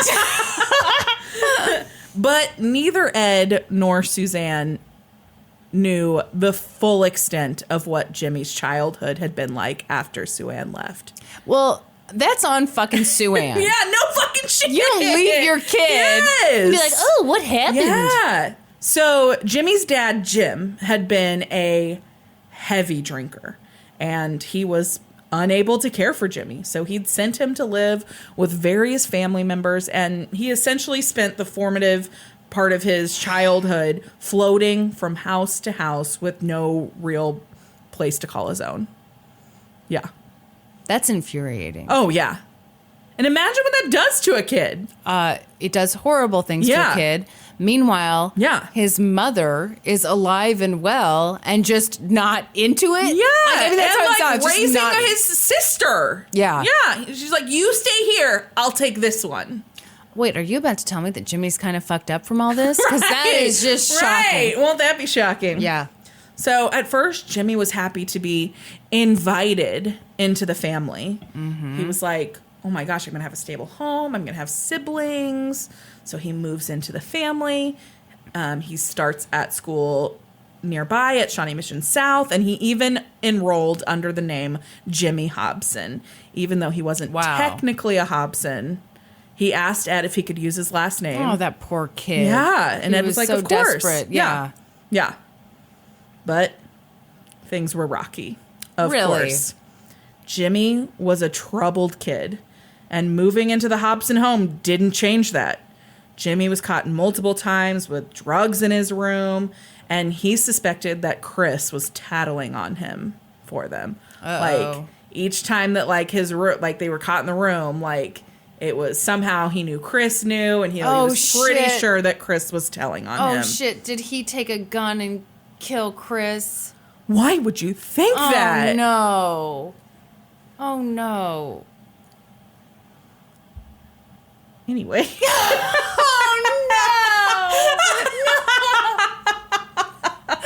Oh, it's terrible. Poor Ed. Kristen. So he's getting caught with drugs, and then he gets into some real trouble. He gets caught by the police using a stolen credit card. Mm-hmm. He gets convicted in juvenile court, and Ed and Sueanne were like, that's it. You're out of the house. Wow. Okay. Yeah. Well, that was fast. Yeah. They kicked him out, but they set him up in like a studio apartment nearby. Like they paid for it and whatever. But they're like, you're not going to live in our house and do those shenanigans. That's kind of odd. I think it's an odd move. I think it's a super odd move. Yeah. So you misbehave. Well, more than misbehave. Yeah. You did something bad. Yeah. So now we're going to give you more freedom than ever before. Oh, yeah. We're going to give you your dream situation where you're in your own apartment with no parental supervision. But don't you think, like, he had parents who were attentive for the first time in his life and he just wanted to see what he could get away with? He needed to be disciplined. Yeah. He wanted to see what discipline was. Yeah. And instead they were like, get the fuck out. Yeah. Goodbye. Yeah. We'll pay your bills. Yeah. Their hope was that getting Jimmy out of the house would help calm things down at home. Things were really out of control at this point. Chris and Suzanne and Jimmy were at each other's necks constantly. It was constant problems. It was driving a wedge between Ed and Sueanne. Okay. I do kind of feel them on that. Now that I shat all over them about that, I do kind of understand. You got these two 13-year-olds. Yeah. You're trying to make sure they don't get all messed up. Right. Maybe you do want to just say bye-bye. But Suanne's big concern was that Ed was going to divorce her. And so she had to make sure that didn't happen. Okay. So she's like, okay, first you get out of the house, and then let me see if I can get this situation back under control. Oh, boy. Yeah, because her meal ticket is gone if Ed divorces her. Doesn't she love him, though? I mean, like, what are you talking about meal ticket? Really? Doesn't... Oh, okay. Well, fine. I guess I'm naive. Which is weird because today of all days, I don't sound naive. I sound grizzled by time. I sound like I've seen some things. So she gets Jimmy out of the house, but things aren't really getting much better. Right. Suanne liked a meticulously kept house. She cared very much about appearances, so she was not having it when Chris was constantly leaving his dirty socks in the living room, kicking his tennis shoes off wherever. His bedroom was constantly a mess. I hear you, Suzanne. He would drink directly out of the milk carton. Okay, you're painting Suzanne like some asshole. Her name is Suanne. Suanne, sorry. Her daughter is Suzanne. Well, it's not the least bit confusing. That is stupid. And then the dad was Jim, and he had a son named Jimmy. That's their fault that I can't keep it straight. I'm with her on this, though. Yeah, so she's like, this is not how I keep my home. This is unacceptable. Yeah. And then there were Chris's problems in school. Chris had a mild learning disability and required special education classes. And that was an embarrassment to Suanne. Okay, well, now she's a dick. Yeah. Oh, she's a dick, Kristen. Well, I just say, like... I'm just saying. So you know that we're working on our... I was about to say you nearly murdered Norm because he made a coat pile on the floor over there. Okay. So there's this guy who's supposed to be coming to do drywall in the house. He's canceled on us 3 times now. And our house is small. We have an old house. So closet spaces in an old house is like non-existent. Yeah. So you lose one closet and you're just fucked up the A. So we had this coat What pile. did Norm say earlier? Blasted up the ass. Why did he say that? I can't remember. So, like, the guy canceled on us again this week. Oh, shit. And I about blew my fucking top. And it's all because the coats are everywhere. And I don't want them to be everywhere. So, you'll notice. It's pretty organized right now. Well, you know, that's because I'm like Sue fucking Ann. Sue fucking Ann. And there's just a way I keep my home. Yes. So the house is a mess. Okay. Sueanne's not having it. Right. Chris needs special education classes. Sueanne is embarrassed. So she really made an impression at Chris's school by going up there and having constant meetings with the school counselor and the special ed teacher and trying to find out if he's improving. Why isn't he improving? When is he going to be out of these classes? Let's get a move on. So not improving as in I'm worried about him and concerned about his future. I'm concerned about how this looks that I have a son who's in special ed. Good grief. Yeah. Okay. Yep. So now we're kind of back to Chris is missing. This is the backstory. Okay. So Ed's telling them, this is a perfectly happy home. But then when investigators started looking into it a little bit, they're like, honey, God. we're not really getting that same feeling, but Not getting that vibe. Getting a real unhappy vibe. what detectives saw when they looked at Ed was a distraught father. Yeah. And what they saw when they looked at Sueanne was a snobby housewife with a teenage runaway. Ooh. What they didn't see, though, were any signs of foul play. And so the days went by with little investigation and few leads. They're like, looks like he ran off and there's not a lot we can do about it. All the while, Ed was sure that something had happened to Chris. Mm-hmm. Then, approximately 6 days after Ed initially reported Chris missing, a man found a wallet in some bushes at Metcalf South Mall. Inside, he found a school ID and a library card belonging to Chris Hobson. This changed everything. Investigators were like, whoa, okay. This does not match a runaway scenario. Runaway kid is not going to dump his wallet at the mall. No. Someone else put the wallet there, and they did it on purpose. Mm-hmm. They were like, someone else is involved. Looks like Ed might be right. We might have foul play here. What's the time period between when they didn't... 6 days have gone by. Oh, Jesus. Okay. Yeah. I just said that. Sorry. I'm catching like 50% of what you're saying. Can I blame the cold? Sure. You blame your balloon head. What color do you think my balloon head is? Blue? Oh, you're wrong. Okay. Oh. It's red. I was just wondering. All right. Excuse me. I'm sorry I didn't read your aura properly. I mean, do you see a fucking crystal ball in front of me? Well, don't they teach you that in cosmetology school? Like, what exactly did you learn? I mean, I'm an out-of-work journalist, but you're like a licensed cosmetologist. I didn't go to astrology school. No one did. The news of this wallet being found was big news around Overland Park. And the Overland Park Police Department and investigators were speculating what it meant. One of the more seasoned detectives got in on the conversation. He was like, this is the Hobson boy, right? And they were like, yeah. And he's like, I remember that family. I was there a few months back dealing with the stolen credit card case with the older son, Jimmy. And I got the feeling that things weren't quite as rosy in that house as they would want you to think. I'd do some more poking around that tree if I were you. So he's like, I remember going there. It was weird. It was weird. Something's up at that house. Okay. And so the detectives that are assigned to the Hobson case, they're like, okay. So the day after the wallet was found, Overland Park PD launched an official search of the area for the missing boy. So it's a week now. Yeah. And he's been gone. And this is the first official search. Okay. A helicopter conducted an aerial search of the wooded areas around Overland Park, while 28 police officers searched a concentrated area along Indian Creek from Metcalf to State Line. Whoa. It's a big area. Yeah, it is. It was the largest search by far that the Overland Park Police Department had conducted for a runaway or a missing person. But the search turned up nothing. A couple of articles of clothing were found, but neither Ed nor Sueanne could confirm that they belonged to Chris. Yeah. Like, it was like a pair of jeans and a sweatshirt. And Yeah, they were that like, could be, yeah. I don't know. Yeah. Yeah.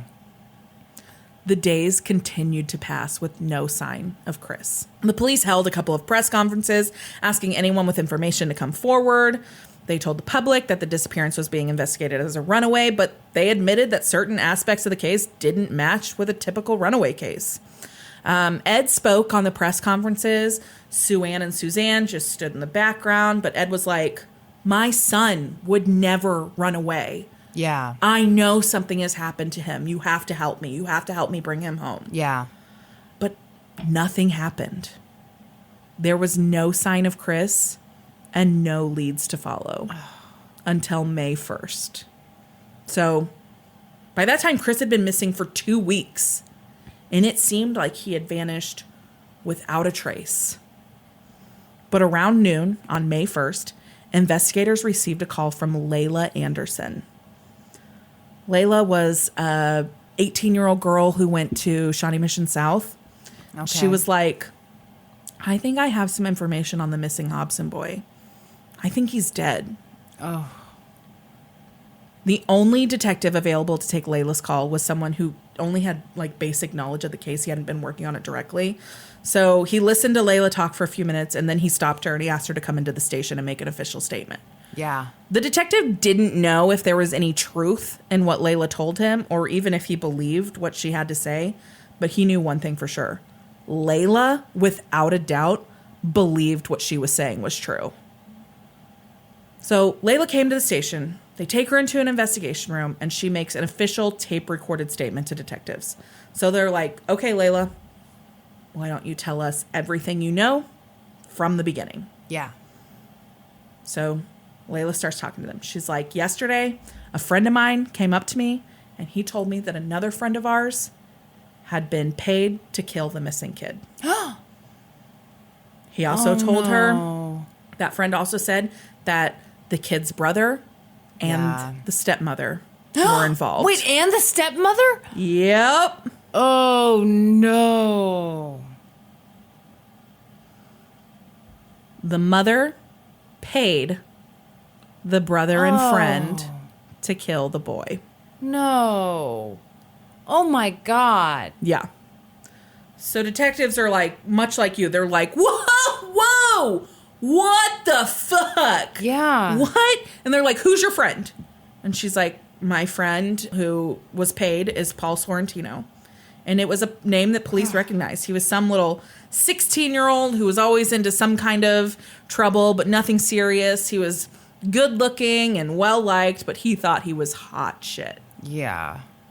And so they're like, okay, so Paul Sorrentino, and then who's this friend of his that, you know, was paid too? And she's like, Jimmy Hobson. Yeah. And they're like, okay. And they're like, yeah, that matches. Yeah. This is bad. This is really bad. And so they're like, okay, so what'd you do after your friend told you this? And she's like, well, I didn't believe it. So I went to Paul's house and I confronted him. So she tells these detectives that she's like, okay, so my friend told me that he had heard that Paul and Jimmy were paid to kill Chris. And so I just went to Paul's house and I was like, Paul, I'm hearing these rumors. Tell me it's not true. And Paul's like, no, it's true. Yeah, we did it. We took him out into the country. Jimmy and I did. We killed him. What the hell? Yeah. And so Layla is like starting to cry. She's like, oh my God, Paul, why? Why would you do that? And Paul's like, well, I owed Jimmy a favor, and Jimmy's mom's going to pay for my motorcycle repairs for doing it. Oh, my God. Yeah. And Layla's like, but how could you do it? It was a 13-year-old boy. That's a little kid. Yeah. And Paul goes, no, this kid was a jerk. He was a snitch. He was a tattletale. He was a troublemaker. Let me put it to you this way, Paul said. And this is a direct quote from Paul. If they had 3 gallons of milk in the refrigerator, he would drink 2 3/4 and leave a quarter for the rest of the family for the rest of the week.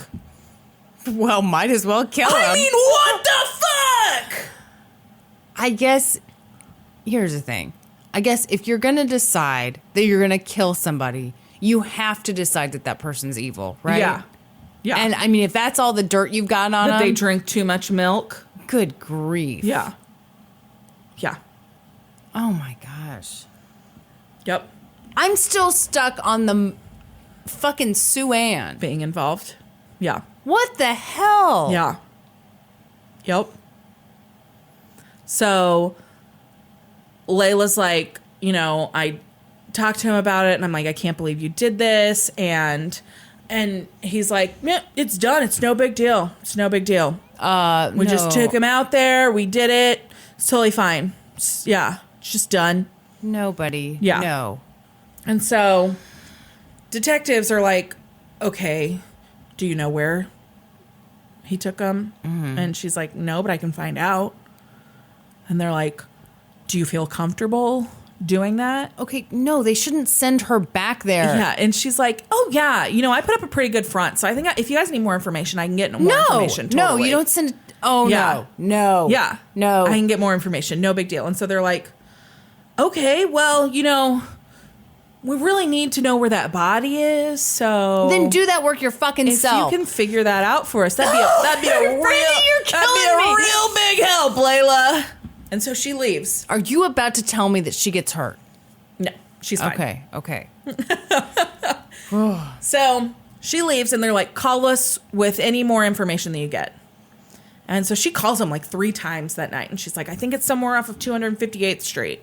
That's all I'm getting out of him. And then like he said that they had to stop for directions and find Antioch on the way back. Mm-hmm. And they're like, okay, but still not enough. They cannot figure out, you know, it's not enough information. And so the next day they have Layla come back in. Yeah. And they're asking her, they're like, okay, did you get any more out of him? And she's like, no, like I can't. He says he doesn't know where it was exactly. Yeah. And they're like, okay, would you be willing to call him and have us tape record the conversation? Okay, they should have said that from the beginning. Yeah. You don't send... Yeah, exactly. No. Yeah. Ugh. And so she's like, oh, yeah, 100%. Absolutely. Yeah, let's get him on the phone. Like, she is loving that she's helping the detective. She feels like she's being a big help. Well, she is. Yeah. I mean, she is. She is. Okay. And she feels terrible that this happened to this kid. So Yeah. she's like, any way I can help, I'm ready to do it. Okay. And so they call Paul. They've got it all on recording. Yeah. And she's like, you know, I'm just really worried about, you know, this body out there in the woods.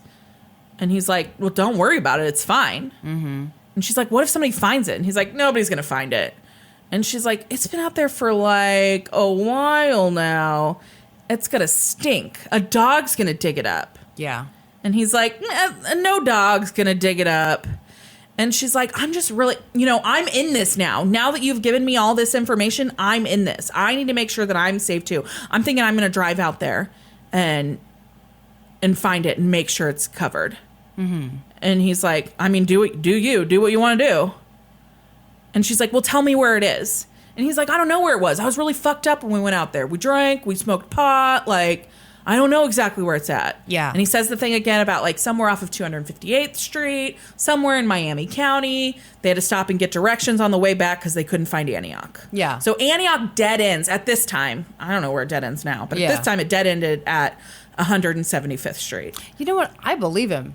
If he was drunk I do and too. high, yeah, dude does not know where it is. Oh, I totally believe it.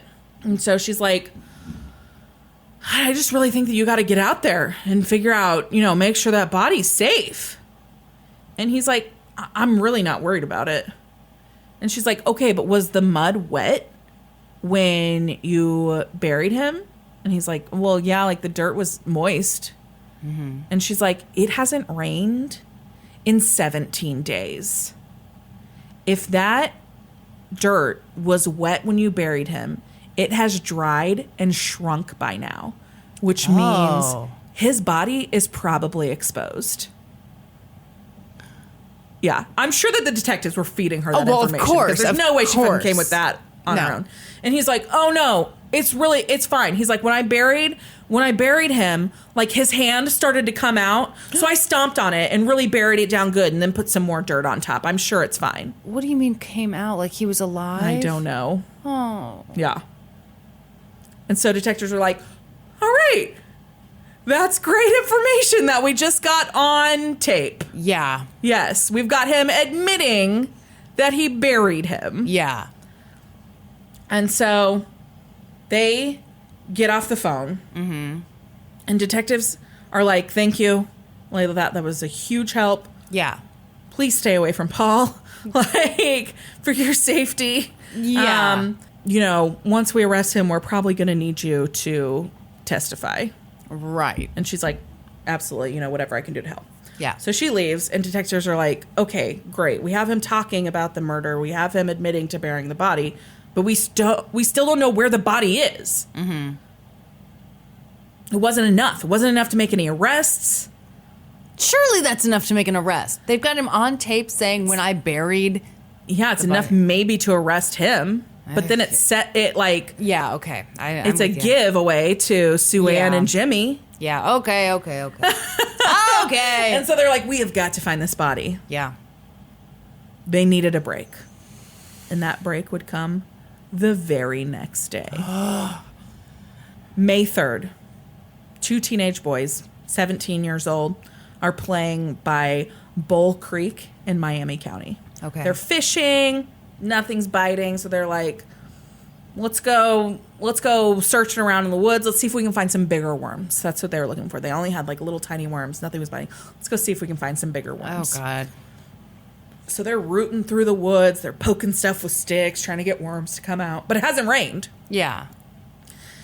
And like, then they're like, God, something stinks back here. Oh, no. And then they look over, and there's this odd area of dirt that's just like, it's kind of mounded up differently than everything else. Mm-hmm.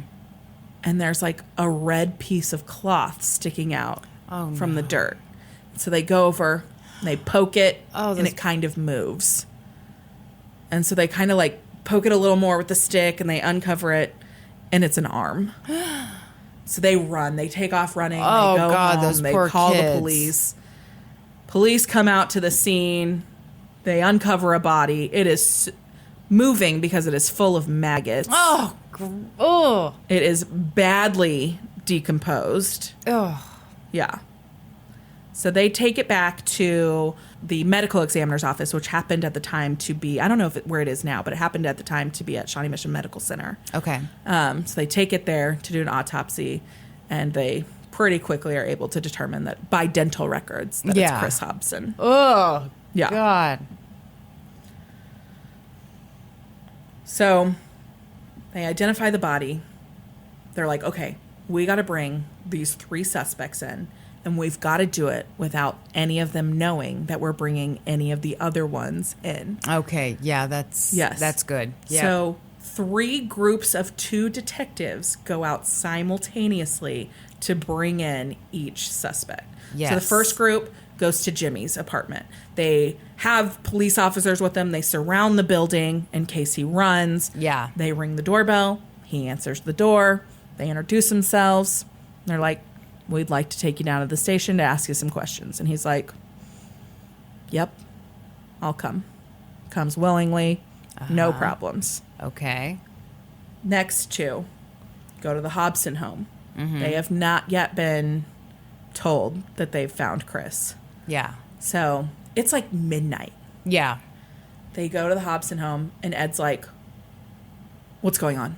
Yeah. Did you find Chris? And they're like, Ed, we're going to need you guys to come down to the station. We've got some information to talk to you about, but we really need you to come down. He's like, just tell me now. Just tell me now. I can't handle it. Just tell me now. Oh, poor And they're like, Ed. we can't tell you anything until we get you guys down to the station. And Sueanne's like in her pajamas. And she's like, do I have to come? And they're like, yep. Uh-huh. So she goes and she gets dressed. And they take them down to the station. They separate them. They put Sueanne in an interrogation room. And then Ed's just like sitting in the hall. And they tell him that they've found Chris. Was it difficult to separate them, or do you know? I don't know. Okay. And Ed just wails. He just breaks down. Yeah. And Poor at that point, Ed. he didn't really know why Sueanne was being questioned. Right. Or why they had been separated. Right. Yeah. Oh my gosh, they talk about it in pretty big detail in this book. And he said that the detective that told him, like, Ed just, like, reached out and grabbed his hand and was, like, holding his hand and sobbing. And the detective started to, like, cry, too. Yeah. Horrible. Yeah. Yeah. And then he's like, I want to see Sueanne. And they're like, well, we're asking her some questions right now. And they're just really keeping him in the dark about what's going on. Oh. So then there's the third detective group. They are trying to figure out where Paul Sorrentino is. Yeah. And dispatch contacts them. Paul Sorrentino happened to, at the exact same time that the detectives were getting ready to head out and find him, call police because he was at a party and he'd accidentally locked himself into some handcuffs. What? What? And so he was like, hey, can you send somebody over to unlock these handcuffs for me? I can't get them open. You're kidding me. No. Oh my God. Yeah. And so they're like, yeah, sure, no problem. We'll send someone over right away. Let's save some time. We'll keep them We'll on. keep those on. Wow. And so they go over. And it's at this, like, house party. And he comes out and he's like, I don't want people to know that the police are here. Yeah. And they're like, oh, yeah, no problem. Come on out. Yeah, just come on down here. Come down to the car. And they unlock his cuffs for him. Yeah. And he's like, all right, thanks, guys. And they're like, oh, we're going to need you to get in the car. We're going to take you down to the station. We need to ask you some questions. And he's like, what? And they're like, yeah, we just got some questions for you. And so he's playing super confused. Yeah. And they take him down. So they start interrogating the three different suspects. So Paul is like, I have no idea what you're talking about. Mm-hmm. They're like, we found Chris Hobson. Yep. He was murdered. We think you're involved. Yeah. And he's like, I have no idea what you're talking about. And they're like, everybody is talking about how you are involved. And he's like, they're like, you have told several people information that you could only know if you were involved. Yep. And he's like, oh my God, no, I'm just making stuff up to get attention. Come on, guys. And they're like, oh, really? And he's like, yeah, I'm just been running my mouth again. And they're like, oh, okay, great. Hey, listen to this for us. And they play the recorded phone call for him. And he's like, yeah, I need a lawyer. I'm not going to say anything else. Oh, okay, yeah. Paul. He immediately refuses to speak to them. Yeah. In the next room, they've got Sueanne.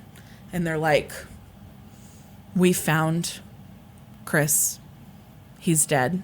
Mm-hmm. And she's like, oh goodness. My. Oh, my, what? And they're like, and we're pretty sure you're involved. And she's like, involved? Involved in what? And they're like, Yeah. in murdering your son. Yeah. And she's like, well, I wasn't home. What? That's her immediate. I wasn't home when he went missing. That's not how you respond. Exactly. Okay. And so they're like, okay. Mm-hmm. And so, they're like not getting really anywhere with her. And they're like, we know you're involved. We've got several people saying your name that you're involved in this. Yeah. That you paid to have him killed. And she's like, no, that is not what happened at all. And so then she tells detectives that Jimmy killed Chris and that she found out about it after the fact.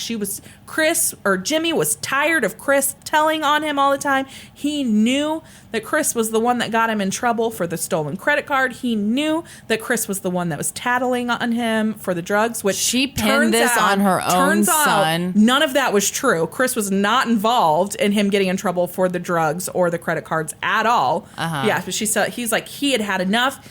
He killed him. He did tell me after the fact. I did know that he died, and I didn't know what to do.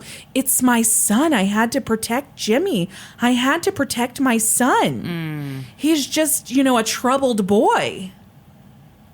And then she admits that she is the one that planted Chris's wallet at Metcalf South. She thought that would protect Jimmy somehow. Well, that's stupid. Yeah. Yes. And so they're like, so just Jimmy just did this just on his own, and you knew about it this whole time. She's like, well, yeah, I couldn't tell Ed. What was I going to say to Ed? And they're like, okay, great. Why don't you just sit here for a while? So they leave her to sit in the interrogation room, and then they go and talk to Jimmy. And Jimmy agrees to tell detectives everything, as long as they don't tape record it. What? He agrees to a written statement. They can write down everything he says, but he does not want his mother to be able to hear his voice saying everything that happened. Yeah. Okay. And so they're like, okay. Yeah.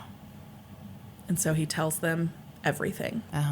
So he says that a couple of weeks before April 17th, the day that Chris disappeared, that Sueanne came to him and she was like, I've had enough. I can't handle him anymore. He is going to lead to me and Ed being divorced. I cannot go through another divorce. I cannot lose Ed. You've got to get rid of him. And Jimmy's like, I don't know why you would think that I would do that. Yeah. And she's like, then find somebody who will. And she's like, I will buy you a new car. I will pay whoever you are able to find help you with this. And so he's like, okay. And so Paul Sorrentino is like his best friend. He's only been going to this school for a short time, so he doesn't know Paul that well, but it's been his like one, kind of constant friend since he started at this new school. Yeah. And he's like kind of telling Paul, like, can you believe this? And Paul's like, let's do it. Oh my God. Paul tells Jimmy he's always wanted to murder someone. What the? Yeah. Let's do it. And so he's like, what can I get out of her? And Jimmy's like, probably whatever you want. Yeah. And he's like, I got, X amount of dollars in motorcycle repairs I need done so I can get my bike back. You think she'll Let me guess, like $300? Probably. Yeah. And Jimmy's like, yeah, I'm sure she'll pay you whatever. So like a couple of different times Paul and Jimmy went to the house to take Chris, and like Jimmy backed out each time. Okay. And so then on April 17th at around 6:30, 7 o'clock, Paul and Jimmy come to the house. Paul walks in. Chris is at the kitchen table working on his science project. He immediately starts talking to Chris. Jimmy goes straight to the basement, grabs a shotgun, takes it out of the house, puts it in his car, and also puts a shovel in his car. Oh, my God. And then he goes back in the house. And meanwhile, Paul's been like, hey, we're going to go scam some drug money. You want to come with us?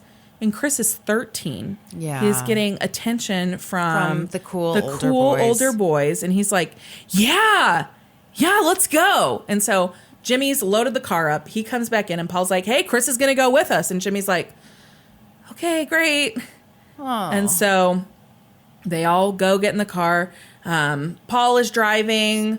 Jimmy's sitting in the passenger seat and Chris is sitting in the back. Chris is so excited to be in on whatever they're doing. They head out of town, they start driving south, and they're just driving and driving and driving. And Chris, like, starts to get dark, and Chris is like, what time are we going to be done? I have to, like, get home and do my homework. Oh. And they're like, oh, this isn't going to take long. Don't worry. It's not going to take long. And so, actually, I think at this point, Jimmy was driving. So they pull over. I think Jimmy pulls over. And Jimmy and Paul both get out of the car and they go to the back. Chris stays in the car. Yeah. And they're like, we're just going to check something in the trunk real quick. And so they go out to the back and Jimmy's like, why don't we just drive him to Wichita and put him on a bus? I don't want to do this. I can't do this. Yeah. And Paul's like, oh, that's fine with me. If it's going to get me my money, I don't care. And he's like, okay, let's just do that. And so they get back in the car. Now Paul is driving. Jimmy sits in the passenger seat. They're smoking pot. They're drinking. And Chris is really worried by this point because it's just getting later and later. They keep driving. They pass a sign for Wichita that says it's 150 miles. Paul turns the radio up really loud. And then he looks at Jimmy and he said, I can't be driving 150 miles there and back. He's like, we got to get this done. Now I have school tomorrow. What? Yes. And so he's like, we're pulling off here. We're doing this. And Jimmy's like, okay, all right, let's do it. Because he had school tomorrow. Yeah. So they pull off in a rural Miami County. They drive down a road until it turns into a gravel road. And then they drive until there's a bridge out sign and the road stops at like where a bridge used to be. Yeah. They get out of the car and they're like, all right, Chris, come on, come with us. We're going to go out here. We're going to check something out. And so he's like terrified by this point. They turn the car so that the headlights are like shining into the woods.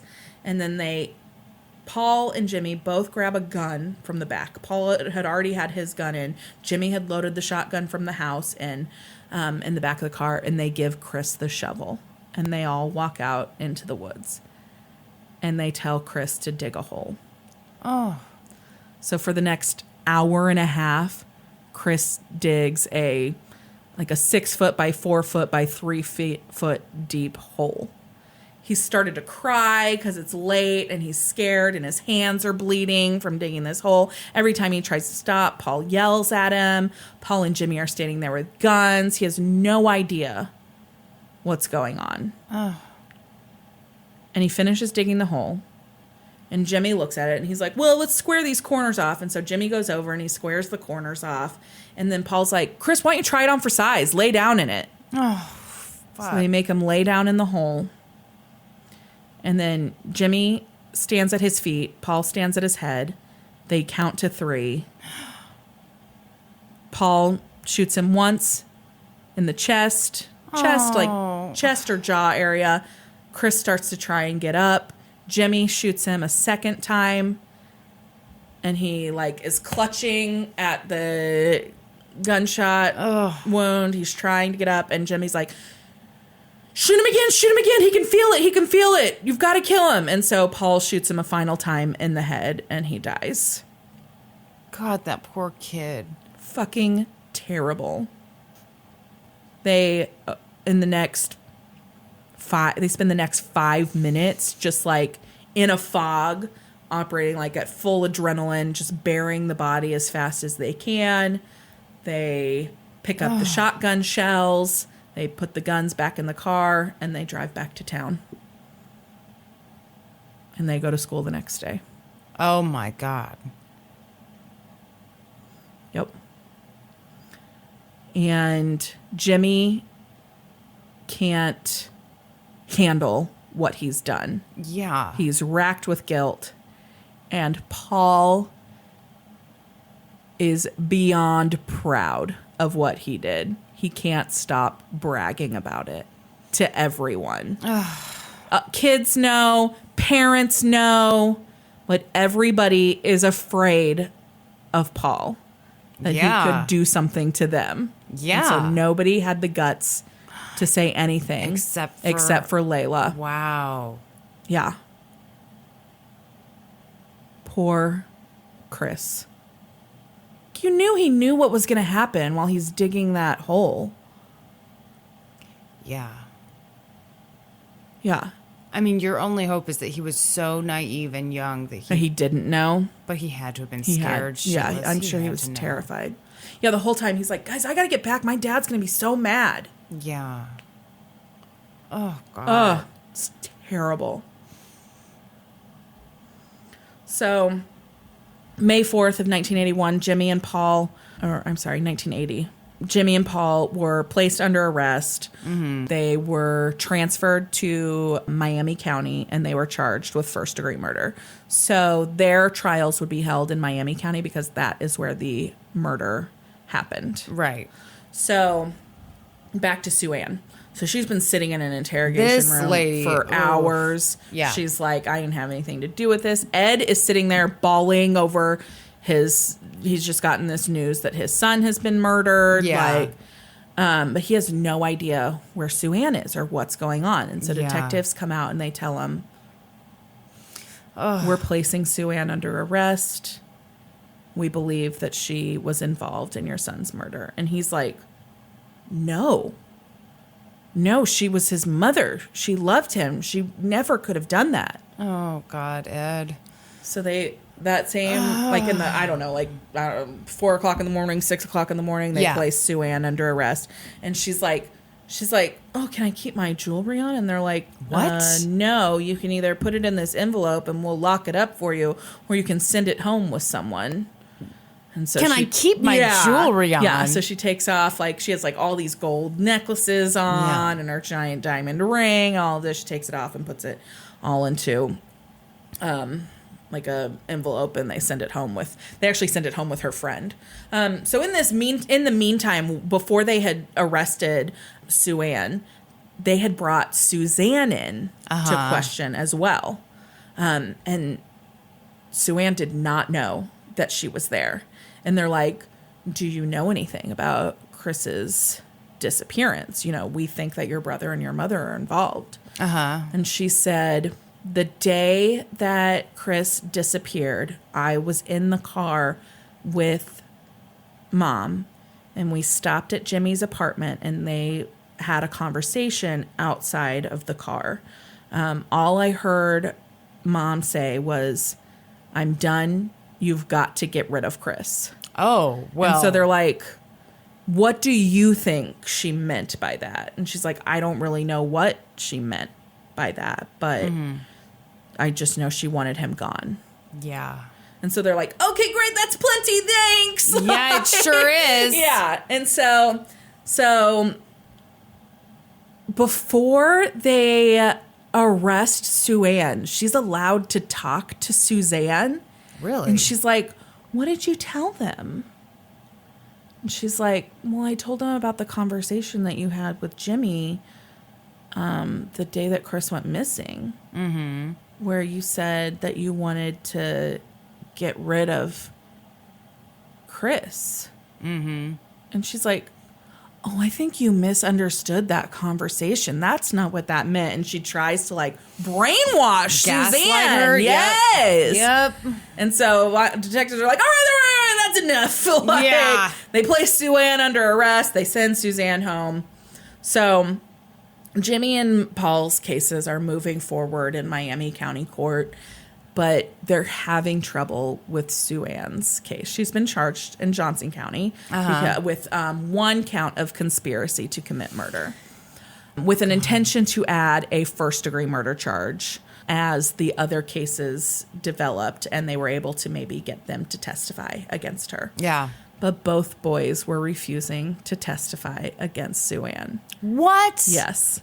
And so they initially dropped the charges against Sueanne. So it's a super unpopular decision. Dennis Moore was the district attorney at the time, which I talked about him. He was the district attorney during the Duffield case that I covered as well. And he was like, we're only dropping this for now. We plan to recharge her after the completion of Jimmy and Paul's trials. Okay. Because then we can make them testify, basically, once their trials are over. Okay. And so, but people are pissed. Okay, so when Sueanne is charged, she gets out on $50,000. I'm so stressed by this whole thing. Okay. She gets out on $50,000 bond, and Ed kicks her out of the house. Well, fucking yeah. Yeah.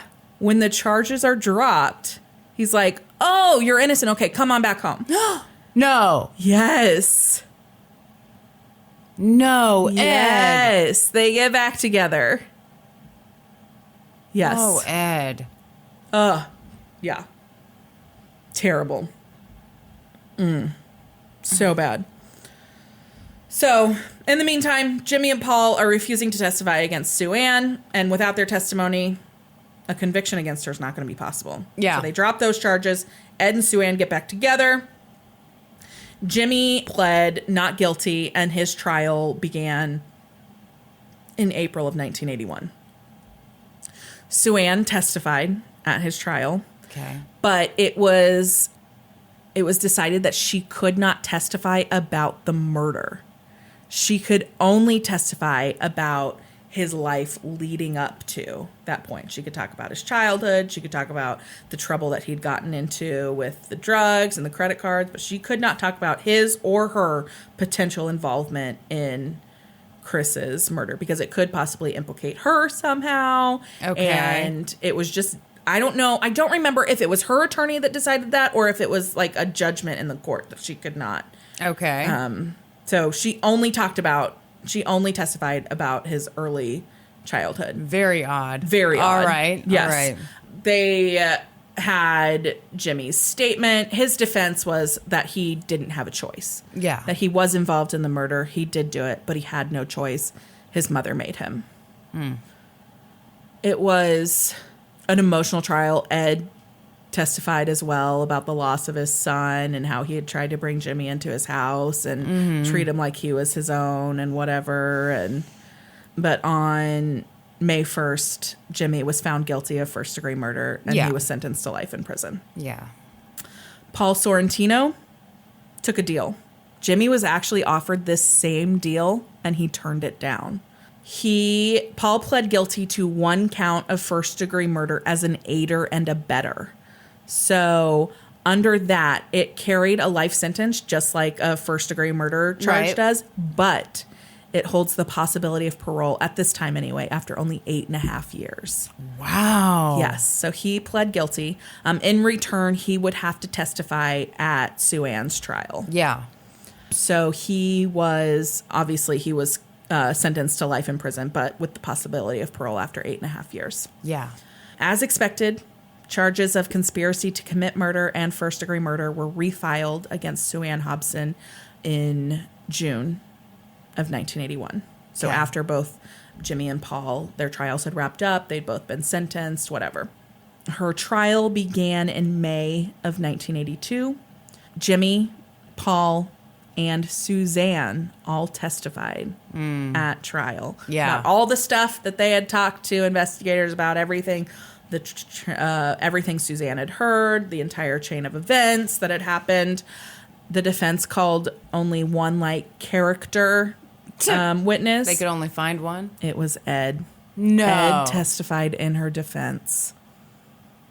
Oh, and Ed. said, I do not believe that Sueanne could have ordered this murder.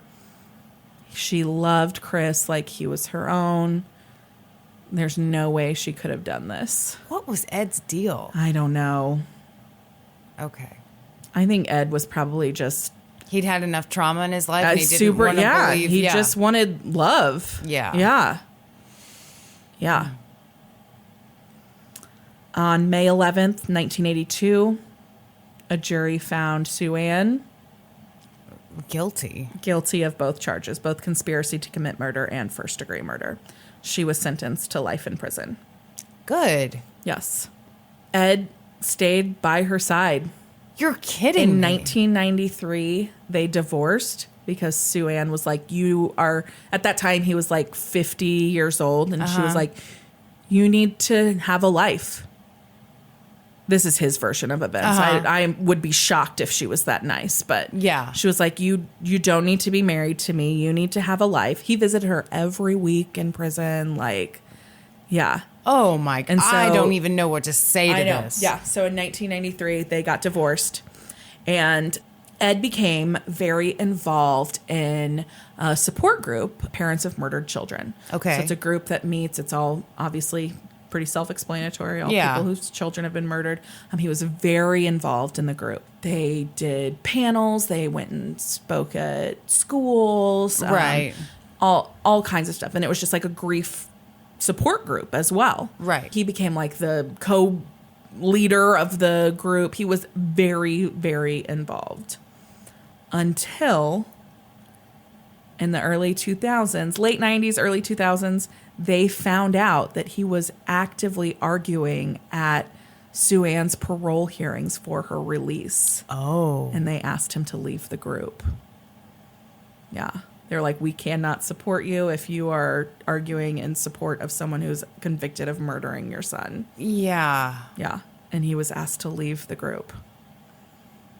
So that group actually came to our high school and spoke to my sociology class, the Parents of Murdered Children. Really? Panel. Yes. And I remember at the time, so Mr. Johnson was my sociology teacher. Yeah, yeah. Did you have him too? Oh, yeah, okay. yeah. So, and he told us at the time that Ed Hobson always used to come on the panel. And I was like, oh my God, I know that case. Yeah. And he's like, I don't know what happened a couple years ago. He stopped coming. Turns Now out you know. he'd been asked to leave the group.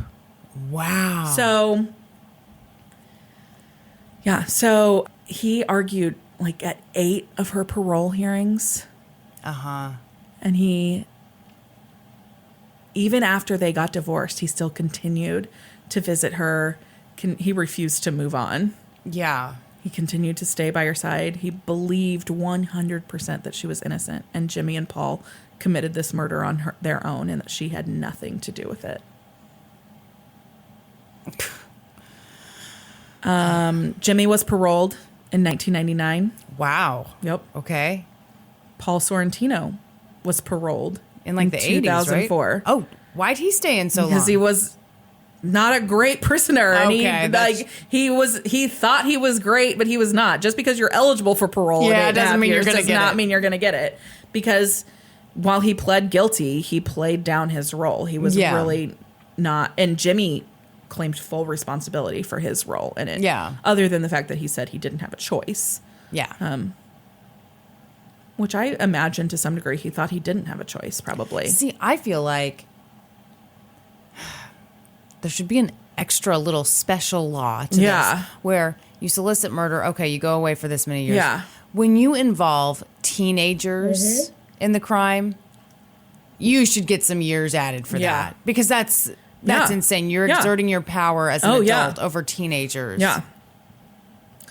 Sueanne Hobson was denied parole 8 times. Each time, Ed went to her parole hearings and argued for her release. And at her 9th hearing in 2011, she was granted parole. She was released from prison on February 25th, 2011. Gross. She and Ed remarried. No. Yep. And today they live in Sueanne's childhood home in Prairie Village. Ew, no. Are you serious? Mm-hmm. Oh my God. You are kidding me. Mm-mm.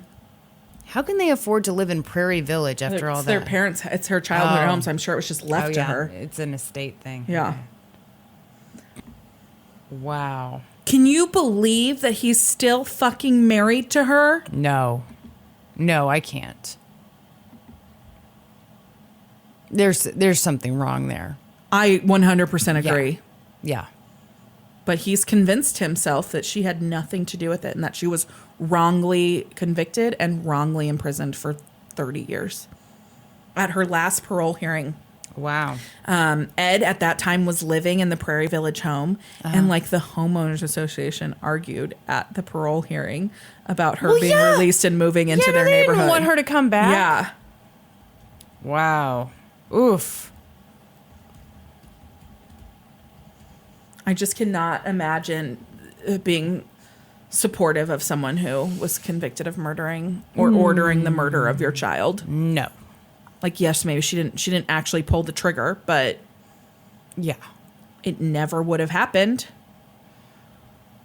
But I think he probably doesn't believe that's true. Yeah. He's convinced himself that she was not involved. God, this is creepy. I do not like that you did this because now, like, all these people are, like, in our area, right? So Paul and Jimmy both live out of state. Jimmy lives in Texas. I don't know where Paul lives. I couldn't find that. Okay. But yeah, Ed and Sueanne live in Prairie Village. I could have ran into him at my Prairie Village grocery store. Ugh. Oh, man. I'm freaked out. It's a creepy ass case. Yeah. That's my first true crime book I ever read. That is weird. Yeah. So my dad is like the same age as Jimmy and Paul were. Yeah. He graduated high school in 1981. So he knew of Paul, didn't know him well, but like it was the big thing to hang out at the skating rink. And so he like Paul was at the skating rink all the time. So my dad knew of him. Yeah, that's my final Johnson County case. Really went out with a bang there, didn't I? You really did. That was horrible. It's horrible. And I've got to pee now. Okay. Sorry. That was so good. It was so good. But, oh, man. Okay. Oh, my God. So the book is Family Affairs. Oh, boy. I brought it so that you can look at the pictures in it. Yes. Okay. Maybe go back. No, the back one is if you go back a page, like go back a page. That's forward a page. But I'm excited. So that's Sueanne and her first husband, and then baby Jimmy. Okay. Sueanne was very pretty. Oh yeah. Man, Paul Sorrentino was hot. Yeah, he was very good. He was like a super good looking guy. Okay, this creepy picture of her here where she's posing in her handcuffs. Yeah. After she's been charged with murder. Yeah. Oh, my.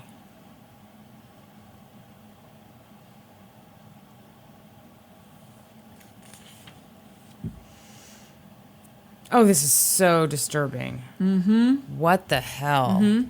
And then the show that I watched on it is a show on ID called Evil Stepmothers. Gee, why couldn't you say the name of the show? The episode was called Hit Mom. So I couldn't tell you anything about it. Oh, my God. Yeah. That was good. So Johnson County series has come to an end. Thank God. Yeah, I can't talk about how dangerous. Although, how many cases did I do? 6 from Johnson County, I think. I bet I could go on a spree with KC Mo, don't you think? 4 of them happened in the 80s, so it's much safer now. Is it? Is no, it really? I don't think it is. Well, let's lighten it up a bit, shall we? Yeah. So it's our anniversary episode. Yes. And we have some thank yous. Oh my gosh. We wanted to do like some thank yous, some shout outs to people who have been like really supportive, have done awesome things for us. Hold on. I'm stalling because I made a list and I can't find it now. Okay. So the very first person we have to thank is, of course, the gaming historian, Norm himself. Yeah. He's been super instrumental to everything with this podcast. Super supportive. He has. He's been super supportive. He got a set. Oh, great. Peanut loves him too. And thank you to Peanut, who barks regularly in the middle of our episodes. From like figuring out our sound stuff, because we had so many sound issues in the beginning. He worked really hard to figure that out for us because it really bothered him a lot more than it bothered us. You know, it's one of those things like you don't know how bad you are. Oh, yeah. In the moment, because I remember listening to our early episodes at the time and thinking, it sounds great. What? No, it sounds fucking terrible if you go back and listen to it. It sounds so bad. And Norman was good enough to tell us that it sounded terrible and to say maybe we need to buy 2 microphones. Yes. Not just one that's pointed toward Kristen. Super shout out to Norm and everything he's done for us. Yeah. Amazing stuff. We also wanted to thank Gerard the Completionist, who has done a lot for us. He's done shout outs for us. And huge thank you to Gerard. Huge thank you to the Super Beard Bros, because they've given us a bunch of shout outs and several really helped mentions. us out. And Gerard sponsored an episode, so that was awesome. Andrew Lippens also sponsored an episode this year, so thank you to Andrew. him. Yes. We want to thank Titmouse Animation Studio. We do. Yeah. Okay, so it's one of those weird things. I mean, obviously, we're a small podcast. So when we get like, all of a sudden someone follows us on Twitter, you know, I get the notification right away. I go and usually I'm a creep and I look at their profile, and I kept seeing Titmouse Animations. Like all these people in the Vancouver offices were listening. So thank you guys. It's just That's so cool. awesome. Yes, thank you. We also want to thank the group of girls in South Africa who listen to us regularly. Yes. They messaged us. You guys have literally put us on the charts in South Africa. So, Literally. Yes. So thank you. Thank you. I want to thank my sister Casey who made our logo. Yeah. So our amazing logo, and we were like, "Hey, can you make us a podcast logo?" And she was then like, "Sure." We told her nothing else, and she made our amazing logo. So Casey, thank you, and everyone who has made us fan art. We've had like some of the coolest stuff. Man, we love fan art. Oh It makes man, us so Bob excited. Moss, the Flasher guy, the Saint What's Its Butt postcard, our cartoon versions of us. Yeah, which we've printed out and are hanging in our offices. Yes. We appreciate it. Amazing stuff. And then anyone who has sent us an episode suggestion, even if we haven't covered that case, like, thank you for taking the time to do that. Like, we love it. We've done, several of our cases have been from episode suggestions from you guys. So please keep sending those too. And thank you to people who already have. Yeah. And then really anyone who's taken the time to leave us a rating, leave us a review, send us a message, mention us on social media. Thank you. Yeah, it's so cool. Yeah. I mean, did you ever, okay, so let's go back in time. Yeah. But I just remember like we started it and kind of had no idea what to expect. Yeah, we're like, all. 12 people will probably listen to this. And then like we're getting, it blows my mind. 'Cause we're getting like, we just got reviews this week from the Netherlands, from New Zealand. So it's cool. Amazing. It's so cool. So thank you just to anybody who's listening to this and listening to our ridiculous tangents and, I don't know, finding a way to laugh at it. They're all relevant, Brandi. Damn it, Brandi. And thank you to you, Kristen. Yeah. Go ahead. For Go on. editing the episodes. And also, I mean, this was your idea. So we literally wouldn't be here without you. I was so sweaty McNervous because I remember coming up with the idea and thinking, oh my gosh, I want to do this with Brandi. Yeah. And I remember telling Norman my idea. I didn't say I want Brandi. And he goes, you know who you should get for that? It's Brandi. And I remember like kind of freaking out. Yeah. Because it's such a huge ask to be like, do you want to come over to my house every week? Yeah. And research something every week? Right. And like, it's just a huge time commitment.